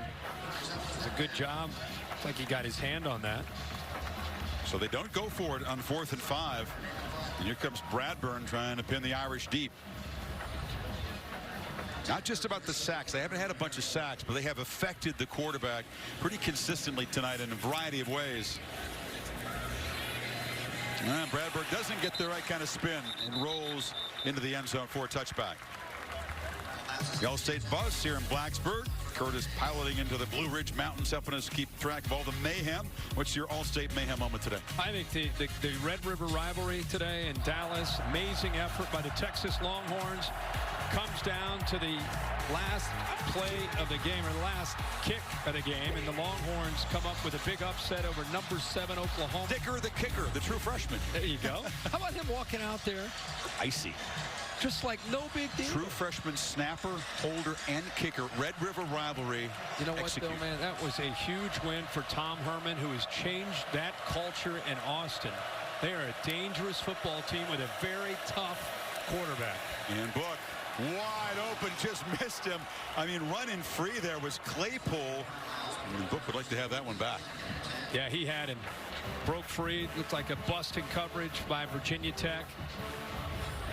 Got him behind that coverage. Another reason why that was a big win for Texas is because they almost collapsed. They were up 21. Yeah.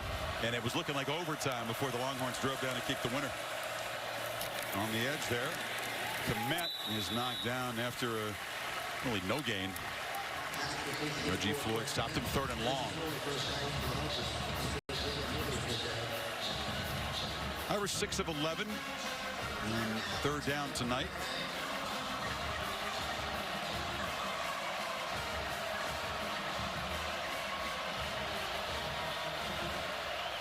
You get the band, you get the Hokie gobbler sound played out of the speakers to try to make things even tougher.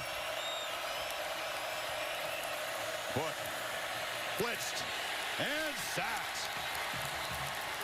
Off the edge, Quillen in the corner.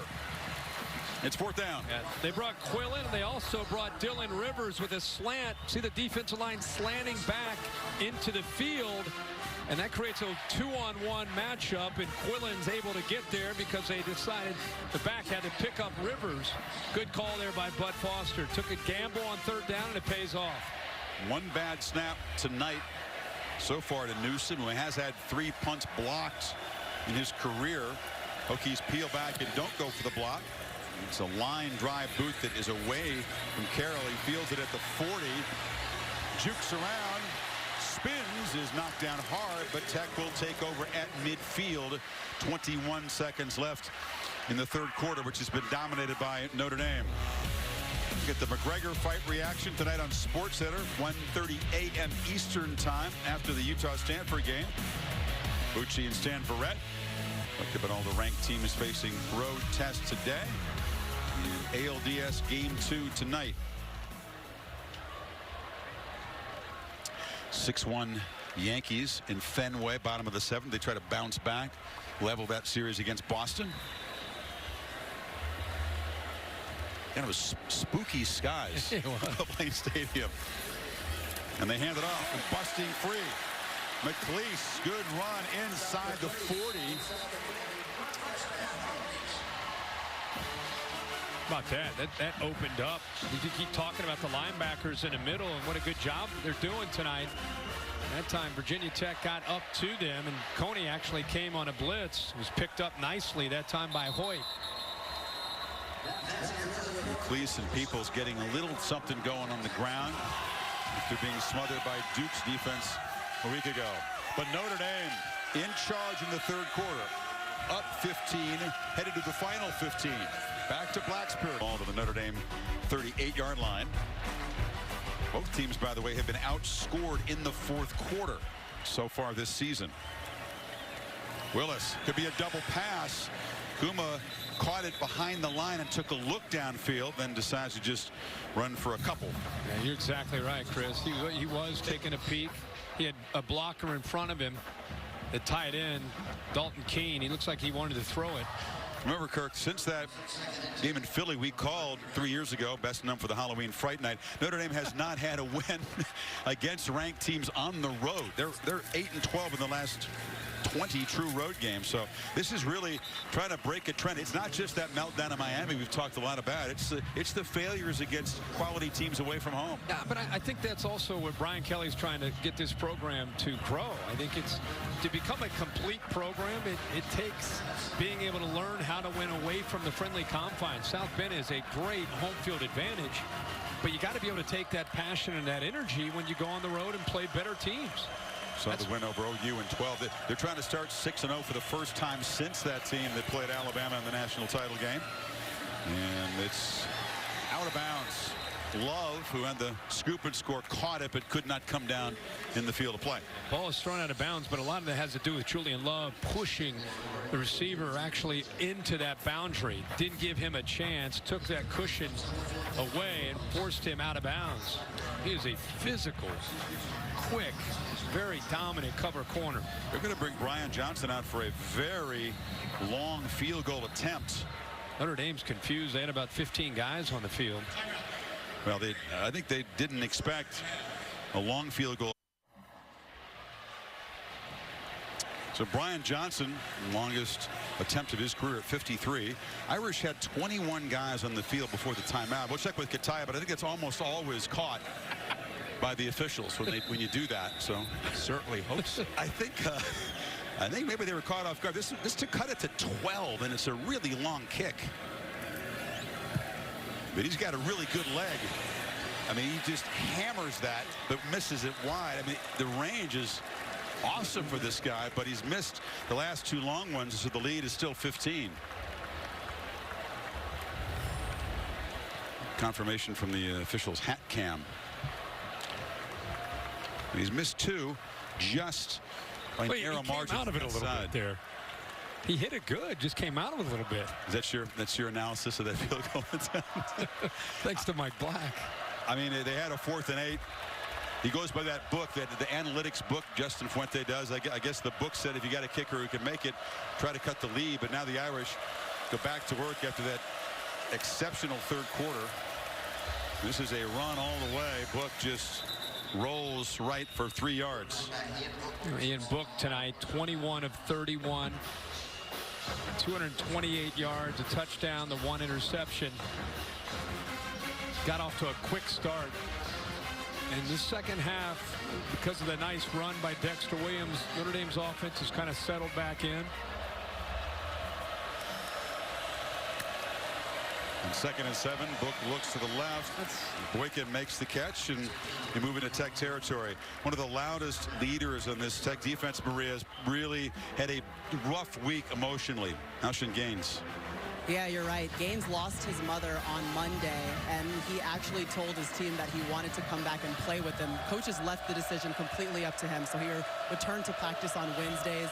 And he's basically been the leader down here still on the sidelines, guys. I mean, he's the one amping up the entire defense, talking to him. He has his mother's initials underneath his eye black. It's Tardra Hilliard. And you can see this outstanding showing of support from Notre Dame. A candle was lit in his mother's honor at the Grotto. So you can see that both of these sidelines honoring the passing, the life of Tardra Hilliard today. Absolutely wonderful that a Notre Dame fan did that, and you can see he thanked them very much via tweet. 2nd and 10. And pinballing through heavy traffic is Williams. Williams, that 97-yard touchdown run, has been held in check on his other 12 rushes, though, pretty much. And the Irish will try to just work on this clock. Yeah, no urgency at this point. Trying to work the clock and also still keep their aggressive approach.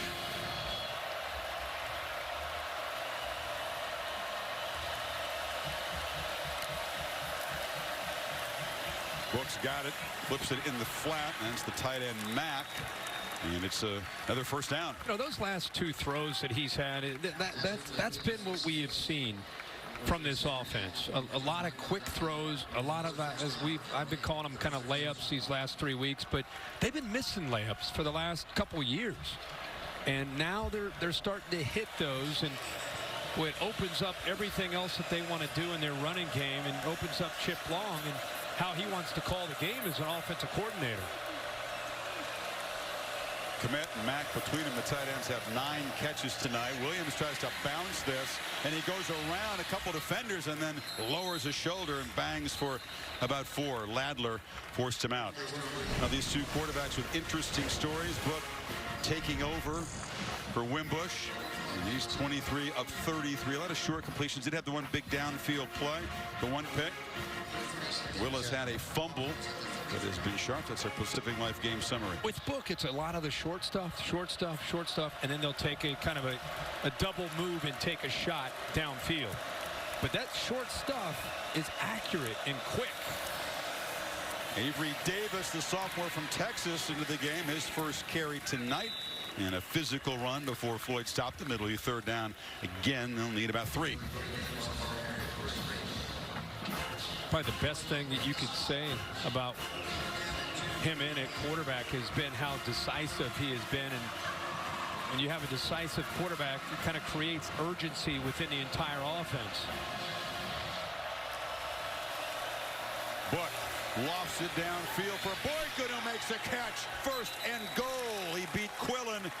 A big 6'4" body out of Pennsylvania. Now, why overthink it? He's 6'4". You're going to kind of throw that fade up high, back shoulder, let Boykin adjust back to the ball. And most college corners struggle to find that underthrown ball and locate the football to make a play on it, while Boykin eyes it the whole way.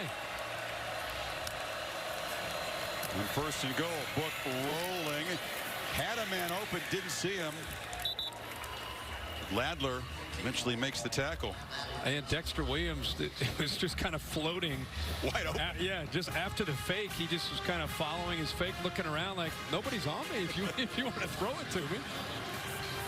He wasn't considered in the pattern, so Book wasn't looking for number 2, no. But it's surprising he didn't see him. I think that looked like, really honestly, like a quarterback keep the whole way. Williams cuts it back and tackled inside the 5-yard line by Ashby. 3rd and goal coming up. Williams had maybe the play of the night when Virginia Tech was getting back into the game and had the crowd back into the game. Notre Dame pinned back inside their own 5. He went 97 yards. Changed the complexion of the game completely. They fake it to him. Slant, touchdown, pitch and catch. Boykin continues a monster night. 2 touchdowns, 8 catches. Well, the play fake gets the linebackers to suck in, and then he's able to make that throw, as you say. That's easy. That's about as easy as it can be for a quarterback throwing to one of his favorite targets, and big target at that with a huge catch radius. He got to the inside of Kean, and Kean didn't have a chance to make a play. And that Williams run you just talked about, really the deflator for this Tech defense. They were in it, down 1 at the break, and Notre Dame now 3 touchdowns. That's a 11-play, 64-yard drive, 21-zip. Irish apt to make the playoff, provided they secure this lead and win tonight to get to 6-0. Is that the best? Second best?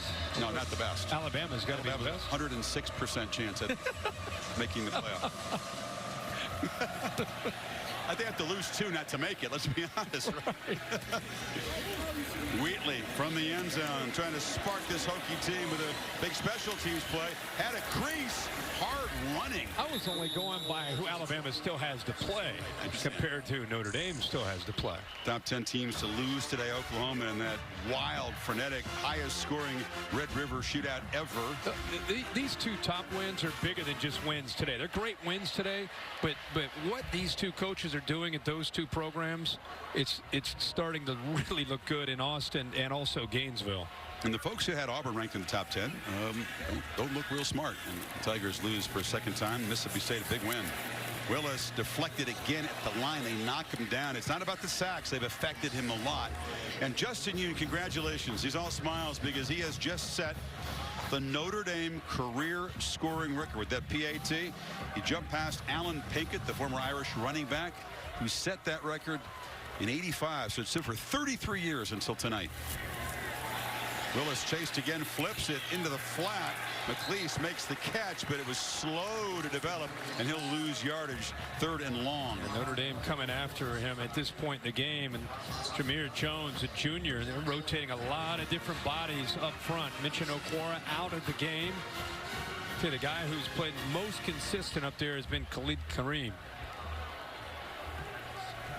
He's been all over the field.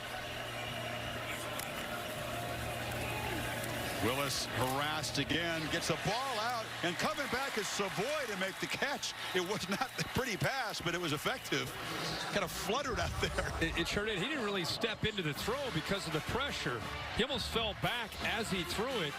Just barely gets enough on it. And good job of concentrating there by Sean Savoy, obviously, to come up with a catch and get enough yards for the first down. Oh, that was a fastball that Savoy couldn't handle, just over Coney's hands, too. How did Coney miss that one? Instinctive player. He's worked so hard on his coverage skills, maybe not ready for this fastball. It looked like it went right through his hands.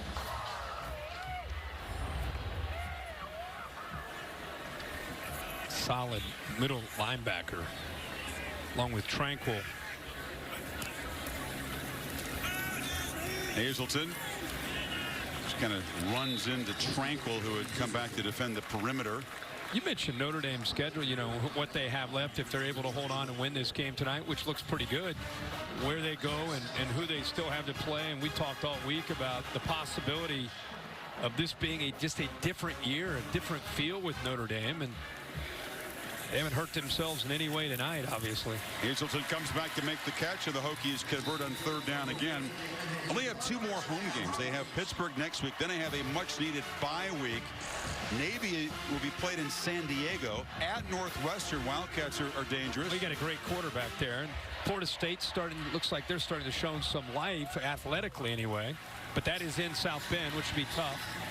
On Florida State. They play Syracuse in the cold in Yankee Stadium in November, and then go to L.A. I think the 2 toughest games they have left are their last 2. Syracuse can score points. They're not an easy team to defend. USC, always going to be athletic. Their young freshman quarterback will be getting better by the end of the year. Plus, there'll be so much pressure if they're still unbeaten, sitting there at 11-0. Absolutely. Can you imagine SC, which has not had the kind of year they hope to, and a chance to spoil Notre Dame playoff hopes? Comes to the LA Coliseum, and they're 60 minutes away from securing a bid in the playoff. And they got to get through the Trojans, who have nothing to lose, and are trying to salvage their season maybe by trying to beat a team like Notre Dame, who's unbeaten. A long way to go, but do you think Notre Dame has to be sitting there unbeaten without, of course, the conference championship game, that data point the committee talks about? Because, I mean, if you look at the top 6 teams, it's hard to imagine teams coming from outside of the top 6. Incomplete on the slant there. As we sit here right now. Yeah. But Notre Dame's, Brian Kelly, because of the big wins early in the year, they positioned himself to have a legitimate shot to run the table. And if they run the table, they're sitting there at 12-0. They're going to be in the playoff. The resume would include, of course, that opening win over Michigan, winning home against Stanford, and now this top 25 road win. 4th and 3. Hokies need this to keep any sliver of hope alive. Down by 3 touchdowns. And a two-point conversion, and they will. Pat Mahomes. How much fun is has some magic, man. He is. I would watch the Chiefs anytime they're on the field with that guy playing quarterback. Man, they are fun to watch. Them and the Rams. Yeah, I was disappointed by the outcome and the blown call and the play clock expired. Part of the game, right? Yeah. Sure, Coach. 4th and 3. Hokies need this, and they flip it short to Peoples, who gets a first down and runs hard down inside the 20. So 3 touchdowns short. Going to need a 2-point conversion somewhere in there. Yep, playing man coverage, and nobody picks Peoples up out of the backfield. Looked like maybe Drew Tranquil got caught up there with his eyes in the backfield. Peoples gets out into the flat. Nobody picks him up, and Virginia Tech still fighting. They are, but every second counts here. They got to be quick and efficient, try to get this in the end zone without wasting any more time. And that one is almost picked off of the end zone. Jalen Elliott got a hand on it. Gilman was also there. Elliott playing with so much more confidence this year. Last year, just a little bit timid, still kind of feeling his way, transitioning from receiver to safety. And, man, that would have been a heck of a play. Gilman came over. Ref cam here gives you a good look at not only does Elliott have a chance, Gilman also almost comes up with that interception. Boy, Elliott, nice performance tonight in front of those 26 friends and families from about 3 hours away in Richmond. And the delayed handoff here. Peoples knocked down for a short game. You come back and you play in your home state after leaving to go to Notre Dame, and the first time in your life, and everybody you know is here, and he has shown up. Talked about both his parents being Hokie graduates. His dad played here. High school quarterback, good athlete. 3rd and 8. Willis, another looping throw for the end zone. Jump ball, touchdown. Eric Kuma, and you're right, Kirk, the Hokies still are fighting here. What a throw here. Dante Vaughn, who has good size, is matched up against Kuma. So it's a great matchup, but the ball is thrown actually further along back into that corner than I thought it might be. You can see that Vaughn does a good job of trying to get his hands up, fully extended, but ball just gets over the top of it, and Kuma's able to focus in and come up with that big play. Oh, there's a little look here, shifting everybody around. They're going to choose to go for 2 here. Interesting. Still down by 16. Bigger to see an onside kick, and they're going to have to spend a timeout for the 2-point conversion. He didn't want to do that, so they'll take the delay of game and now kick the PAT. Outfoxed himself. Don't need to go for 2 here, of course. No. But the worst part is you end up using the timeout because of the confusion. Yeah, Chris Herbie, back to you. All right, thanks. And 2 kickers in the game for Tech. Stout's a regular kickoff guy. Johnson is the field goal man. Interesting formation here as they spread the Irish all over the place. It's Johnson who tries for the short hop at Claypool. It's a fine special teams player on that hands team. Goes down and fields it. Go back to this last drive. Ian Book was 4 of 4 for 43 yards, and it was going back to what we saw really from Notre Dame's offense. Quick decisions, making good decisions to try to find the right matchups where Boykin makes a nice play, and then the touchdown pass where the play action draws the linebackers in, and then a very easy throw to the rangy Miles Boykin for the touchdown. So 5:38 as the Irish put a chew on the clock with this 15-point lead.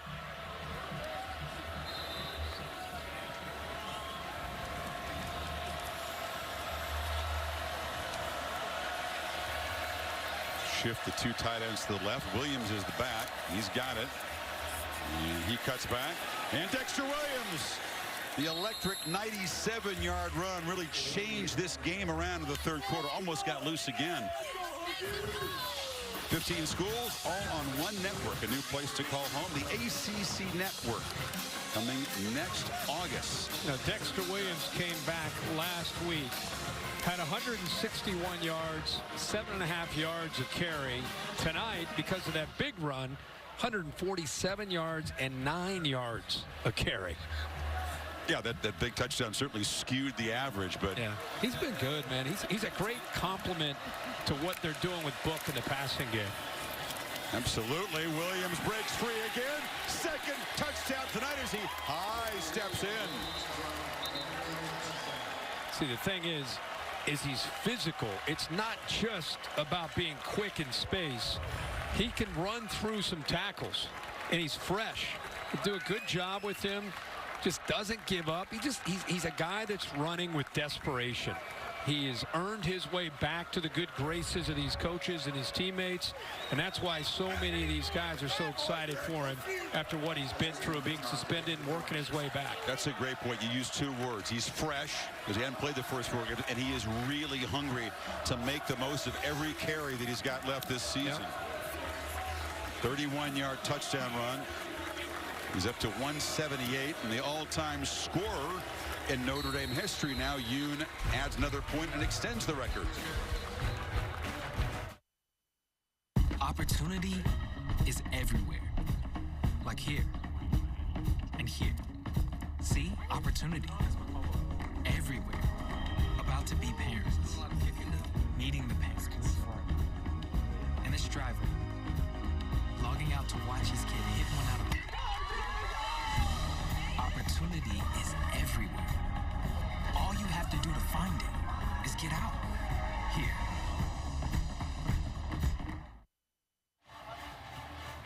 Well, the guy on the right there, the Montana jersey, he's going to have to console his buddy on the left there. Yeah. Tech fan, little glum. Left was feeling pretty good, there for a while.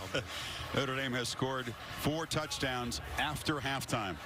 This is a strong statement. This isn't just a surviving on the road in a tough environment against a ranked team. This is a statement. You have to look at this into the year when you evaluate Notre Dame. This is a strong performance after halftime tonight. They took Virginia Tech's best shot. They went to Lane Stadium. It can be a tough atmosphere. They cleaned up a lot of mistakes they made in the first half. Sure did. And now they're going to have Justin Yoon, not the regular kickoff guy, booted off, and he's so pumped up being the record holder that he drives it deep in the end zone. Redskins Saints, looking forward to this one on the Superdome Monday on ESPN. Drew Brees 200 yards away from Peyton Manning, and that's going to be electric in there. I imagine the emotion and the show of support if he gets those 200 yards and passes Peyton all-time passing, and in the Superdome, the franchise he's meant so much. Incredible how he just keeps going. We always marvel at Tom Brady and his incredible career, and sometimes people forget about Drew Brees and what he's done, and it's great he's going to have center stage and get the notoriety he deserves. One more time. Willis hooks up to Hazleton, and this is not going to work out the way that Ryan Willis had dreamed about it. He's played pretty well. That was his 50th pass attempt, and he's got another 300-yard game tonight. I don't know. We talked about the playoff earlier. Notre Dame, they're going to be in. They're going to run the table. They're not. I'm just telling you, based on watching them this year and seeing them in tonight, it's a different feel of a Notre Dame team. Much more athletic. Just a much more complete team than we've seen in recent years, where Notre Dame's been ranked up pretty high and then they end up losing to somebody. And a lot of times people say, well, they weren't that good anyway. Or this is a different team. They're better at the defensive line. They got leadership at linebacker. They're going to get better and better in the secondary. We know what they can do now with Ian Book at quarterback. Dexter Williams comes in, gives them a back. I mean, this team's going to be for real. It's going to be a challenge. Willis picked off. And what a monster game by Julian Love. He had the scoop and score in the first half, and the pick as he stepped in front of the receiver. And again, he stares this one down, makes it easy for Julian Love, who's, again, we've talked all night about what we think about him as a cover corner. Great job of recognizing and just timing that perfectly to step in front of that. He's come close tonight. That one, he timed up perfect, comes up with a big pick. And it's the 17th time that Willis has targeted Hazleton tonight. So finally, Love's enough's enough. Enough's enough. We're gonna flush out that Do you connection. see what I'm talking about with his I agree. Yeah, you know what I mean? Absolutely. Well, I think the defense, they're good at all levels of the defense. And Book gives them something different. Here comes Brandon Wimbush into the game. The senior, who was 13-3 as a starter before being replaced 3 games ago. Sebo Flemister, one of the young backs. You mentioned the impact of Williams. They're going to get Jafar Armstrong back healthy after the bye. Tony Jones heals up. Yeah, Wimbush gives him a dimension, too. They can use him as a playmaker in different roles. A lot of respect for Wimbush in this era of quarterbacks and getting upset and leaving. You know, obviously he's not happy to be a backup at this point, but he's been nothing but classy about that demotion and has a really just sharp approach to the game. Offense. 5-yard penalty. Very level-headed young man. Indeed, and you need more than one quarterback these days in college football. And it's hard sometimes to do that. A lot of guys decide to leave, but Brandon Wimbush should. Everything we've heard from the coaches, they said he's been nothing but first class, and he's not being a distraction or not pouting or anything like that, which is great to hear.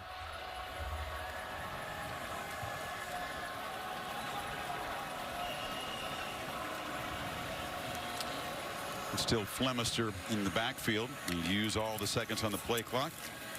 And Wimbush on a keeper ducks back down. I'm going to close the book on Book. Ian, 25 of 35, 271, had the one interception, couple of touchdowns. Solid performance against a disruptive defense in a very, very tough environment. I take issue with the red visor. Everything else about his game, lots of legs tonight. That's strictly it's just a backup quarterback, right? you gotta have the visor so they can see you. Quarterback draw, and Wimbush is spun down. Oh, he hurt? Yeah, see, exactly. Well, and he's gonna put it back on. AP top 10 rankings. Alabama gave up 31, so that'll be a talking point for Nick Saban. Unacceptable. But what you said, too, on the offense was going to score 60 a game. You were exaggerating. We got to get to the bottom of that in Tuscaloosa. That'll be a tough week for them. I blame it on the students. It was a road game, but I still think the student section was to blame there. And all kidding aside, Georgia goes to Baton Rouge. Yep. That'll be a big game next week for Georgia. And you know, Clemson has an NC State team coming into Death Valley, but NC State a threat. Yep. In this conference. Wimbush has still got it and sort of ducks down at the 35-yard line. So let's take a look at the remaining schedules of some of the top contending teams. You get Bama, Georgia, Ohio State, and Clemson in there. You got Bama, the big trip to LSU. Everybody's excited about. With Georgia, as I mentioned, this week LSU, Florida, huge game in Jacksonville, Kentucky on the road. But really, it's those next two that you find out where Georgia is. Ohio State at Purdue, maybe a little tricky, and then Michigan at the end of the year. And we're really not even talking about conference championships. You touched on the NC State game for Clemson. Still have to travel to Florida State. It's kind of a rivalry game. So everybody's got hurdles to overcome. Backup quarterback Herndon Hooker, the redshirt freshman out of Greensboro, in the game, and it's Jalen Holston who's had a couple of touches here late for the Hokies. Final minute and a half, and Cassidy Hubbard will be awaiting in the studio the Ford wrap-up show to give you the scores and the highlights. The three unbeaten teams that fell today. Colorado carrying the flag for the Pac-12 as the unbeaten team. I'm curious to see if you're going to put the Buffs in your top four. If you're ready to make not quite ready for that. Not quite. Getting closer. I picked them this morning, so I'm happy to see your Buffs. I always think about you when I do make the pick, because I know how you had a chance to actually be out there. I'm not saying that my talk to them this week had anything to do with the win. Maybe a little bit. Not much. You went and visited with the boys, right? I did. I was out there at a journalism alum seminar along with Jay Rothman, the producer of Monday Night Football, fellow Buff, Jim Gray. There's a few of us flying around out here. That's great. Beautiful area, right? Always. Can't beat it. You ever go fly fishing out there? Yeah, I choose other outdoor activities. Oh, yeah. We can get a rod for you if you want to come out. You're a hiker. Well, Notre Dame, all that offseason training we talked about at the beginning of the show, they handled the chaos well, executed well, especially after halftime. This is a very satisfying road win for Brian Kelly. Huge win. Second half really just dominated, 28-7, pulled away. Had some big plays, especially from Dexter Williams with the big 97-yard run. Got to be satisfied. Remember, he talked about all the work that they put in to be able to handle a hostile environment. Visited with the Navy SEALs, all the work that they put in clearly pays off for him. Williams, when they were backed up at the 3-yard line, nursing a 1-point lead, he made the biggest play of the game, that 97-yard run. Let's hear from the satisfied Coach Kelly. He's with Maria. All right, Coach. Well, it was a one-point game at halftime. What changed in the second half for this offense and it'll put all those Jets on? We were more efficient, obviously.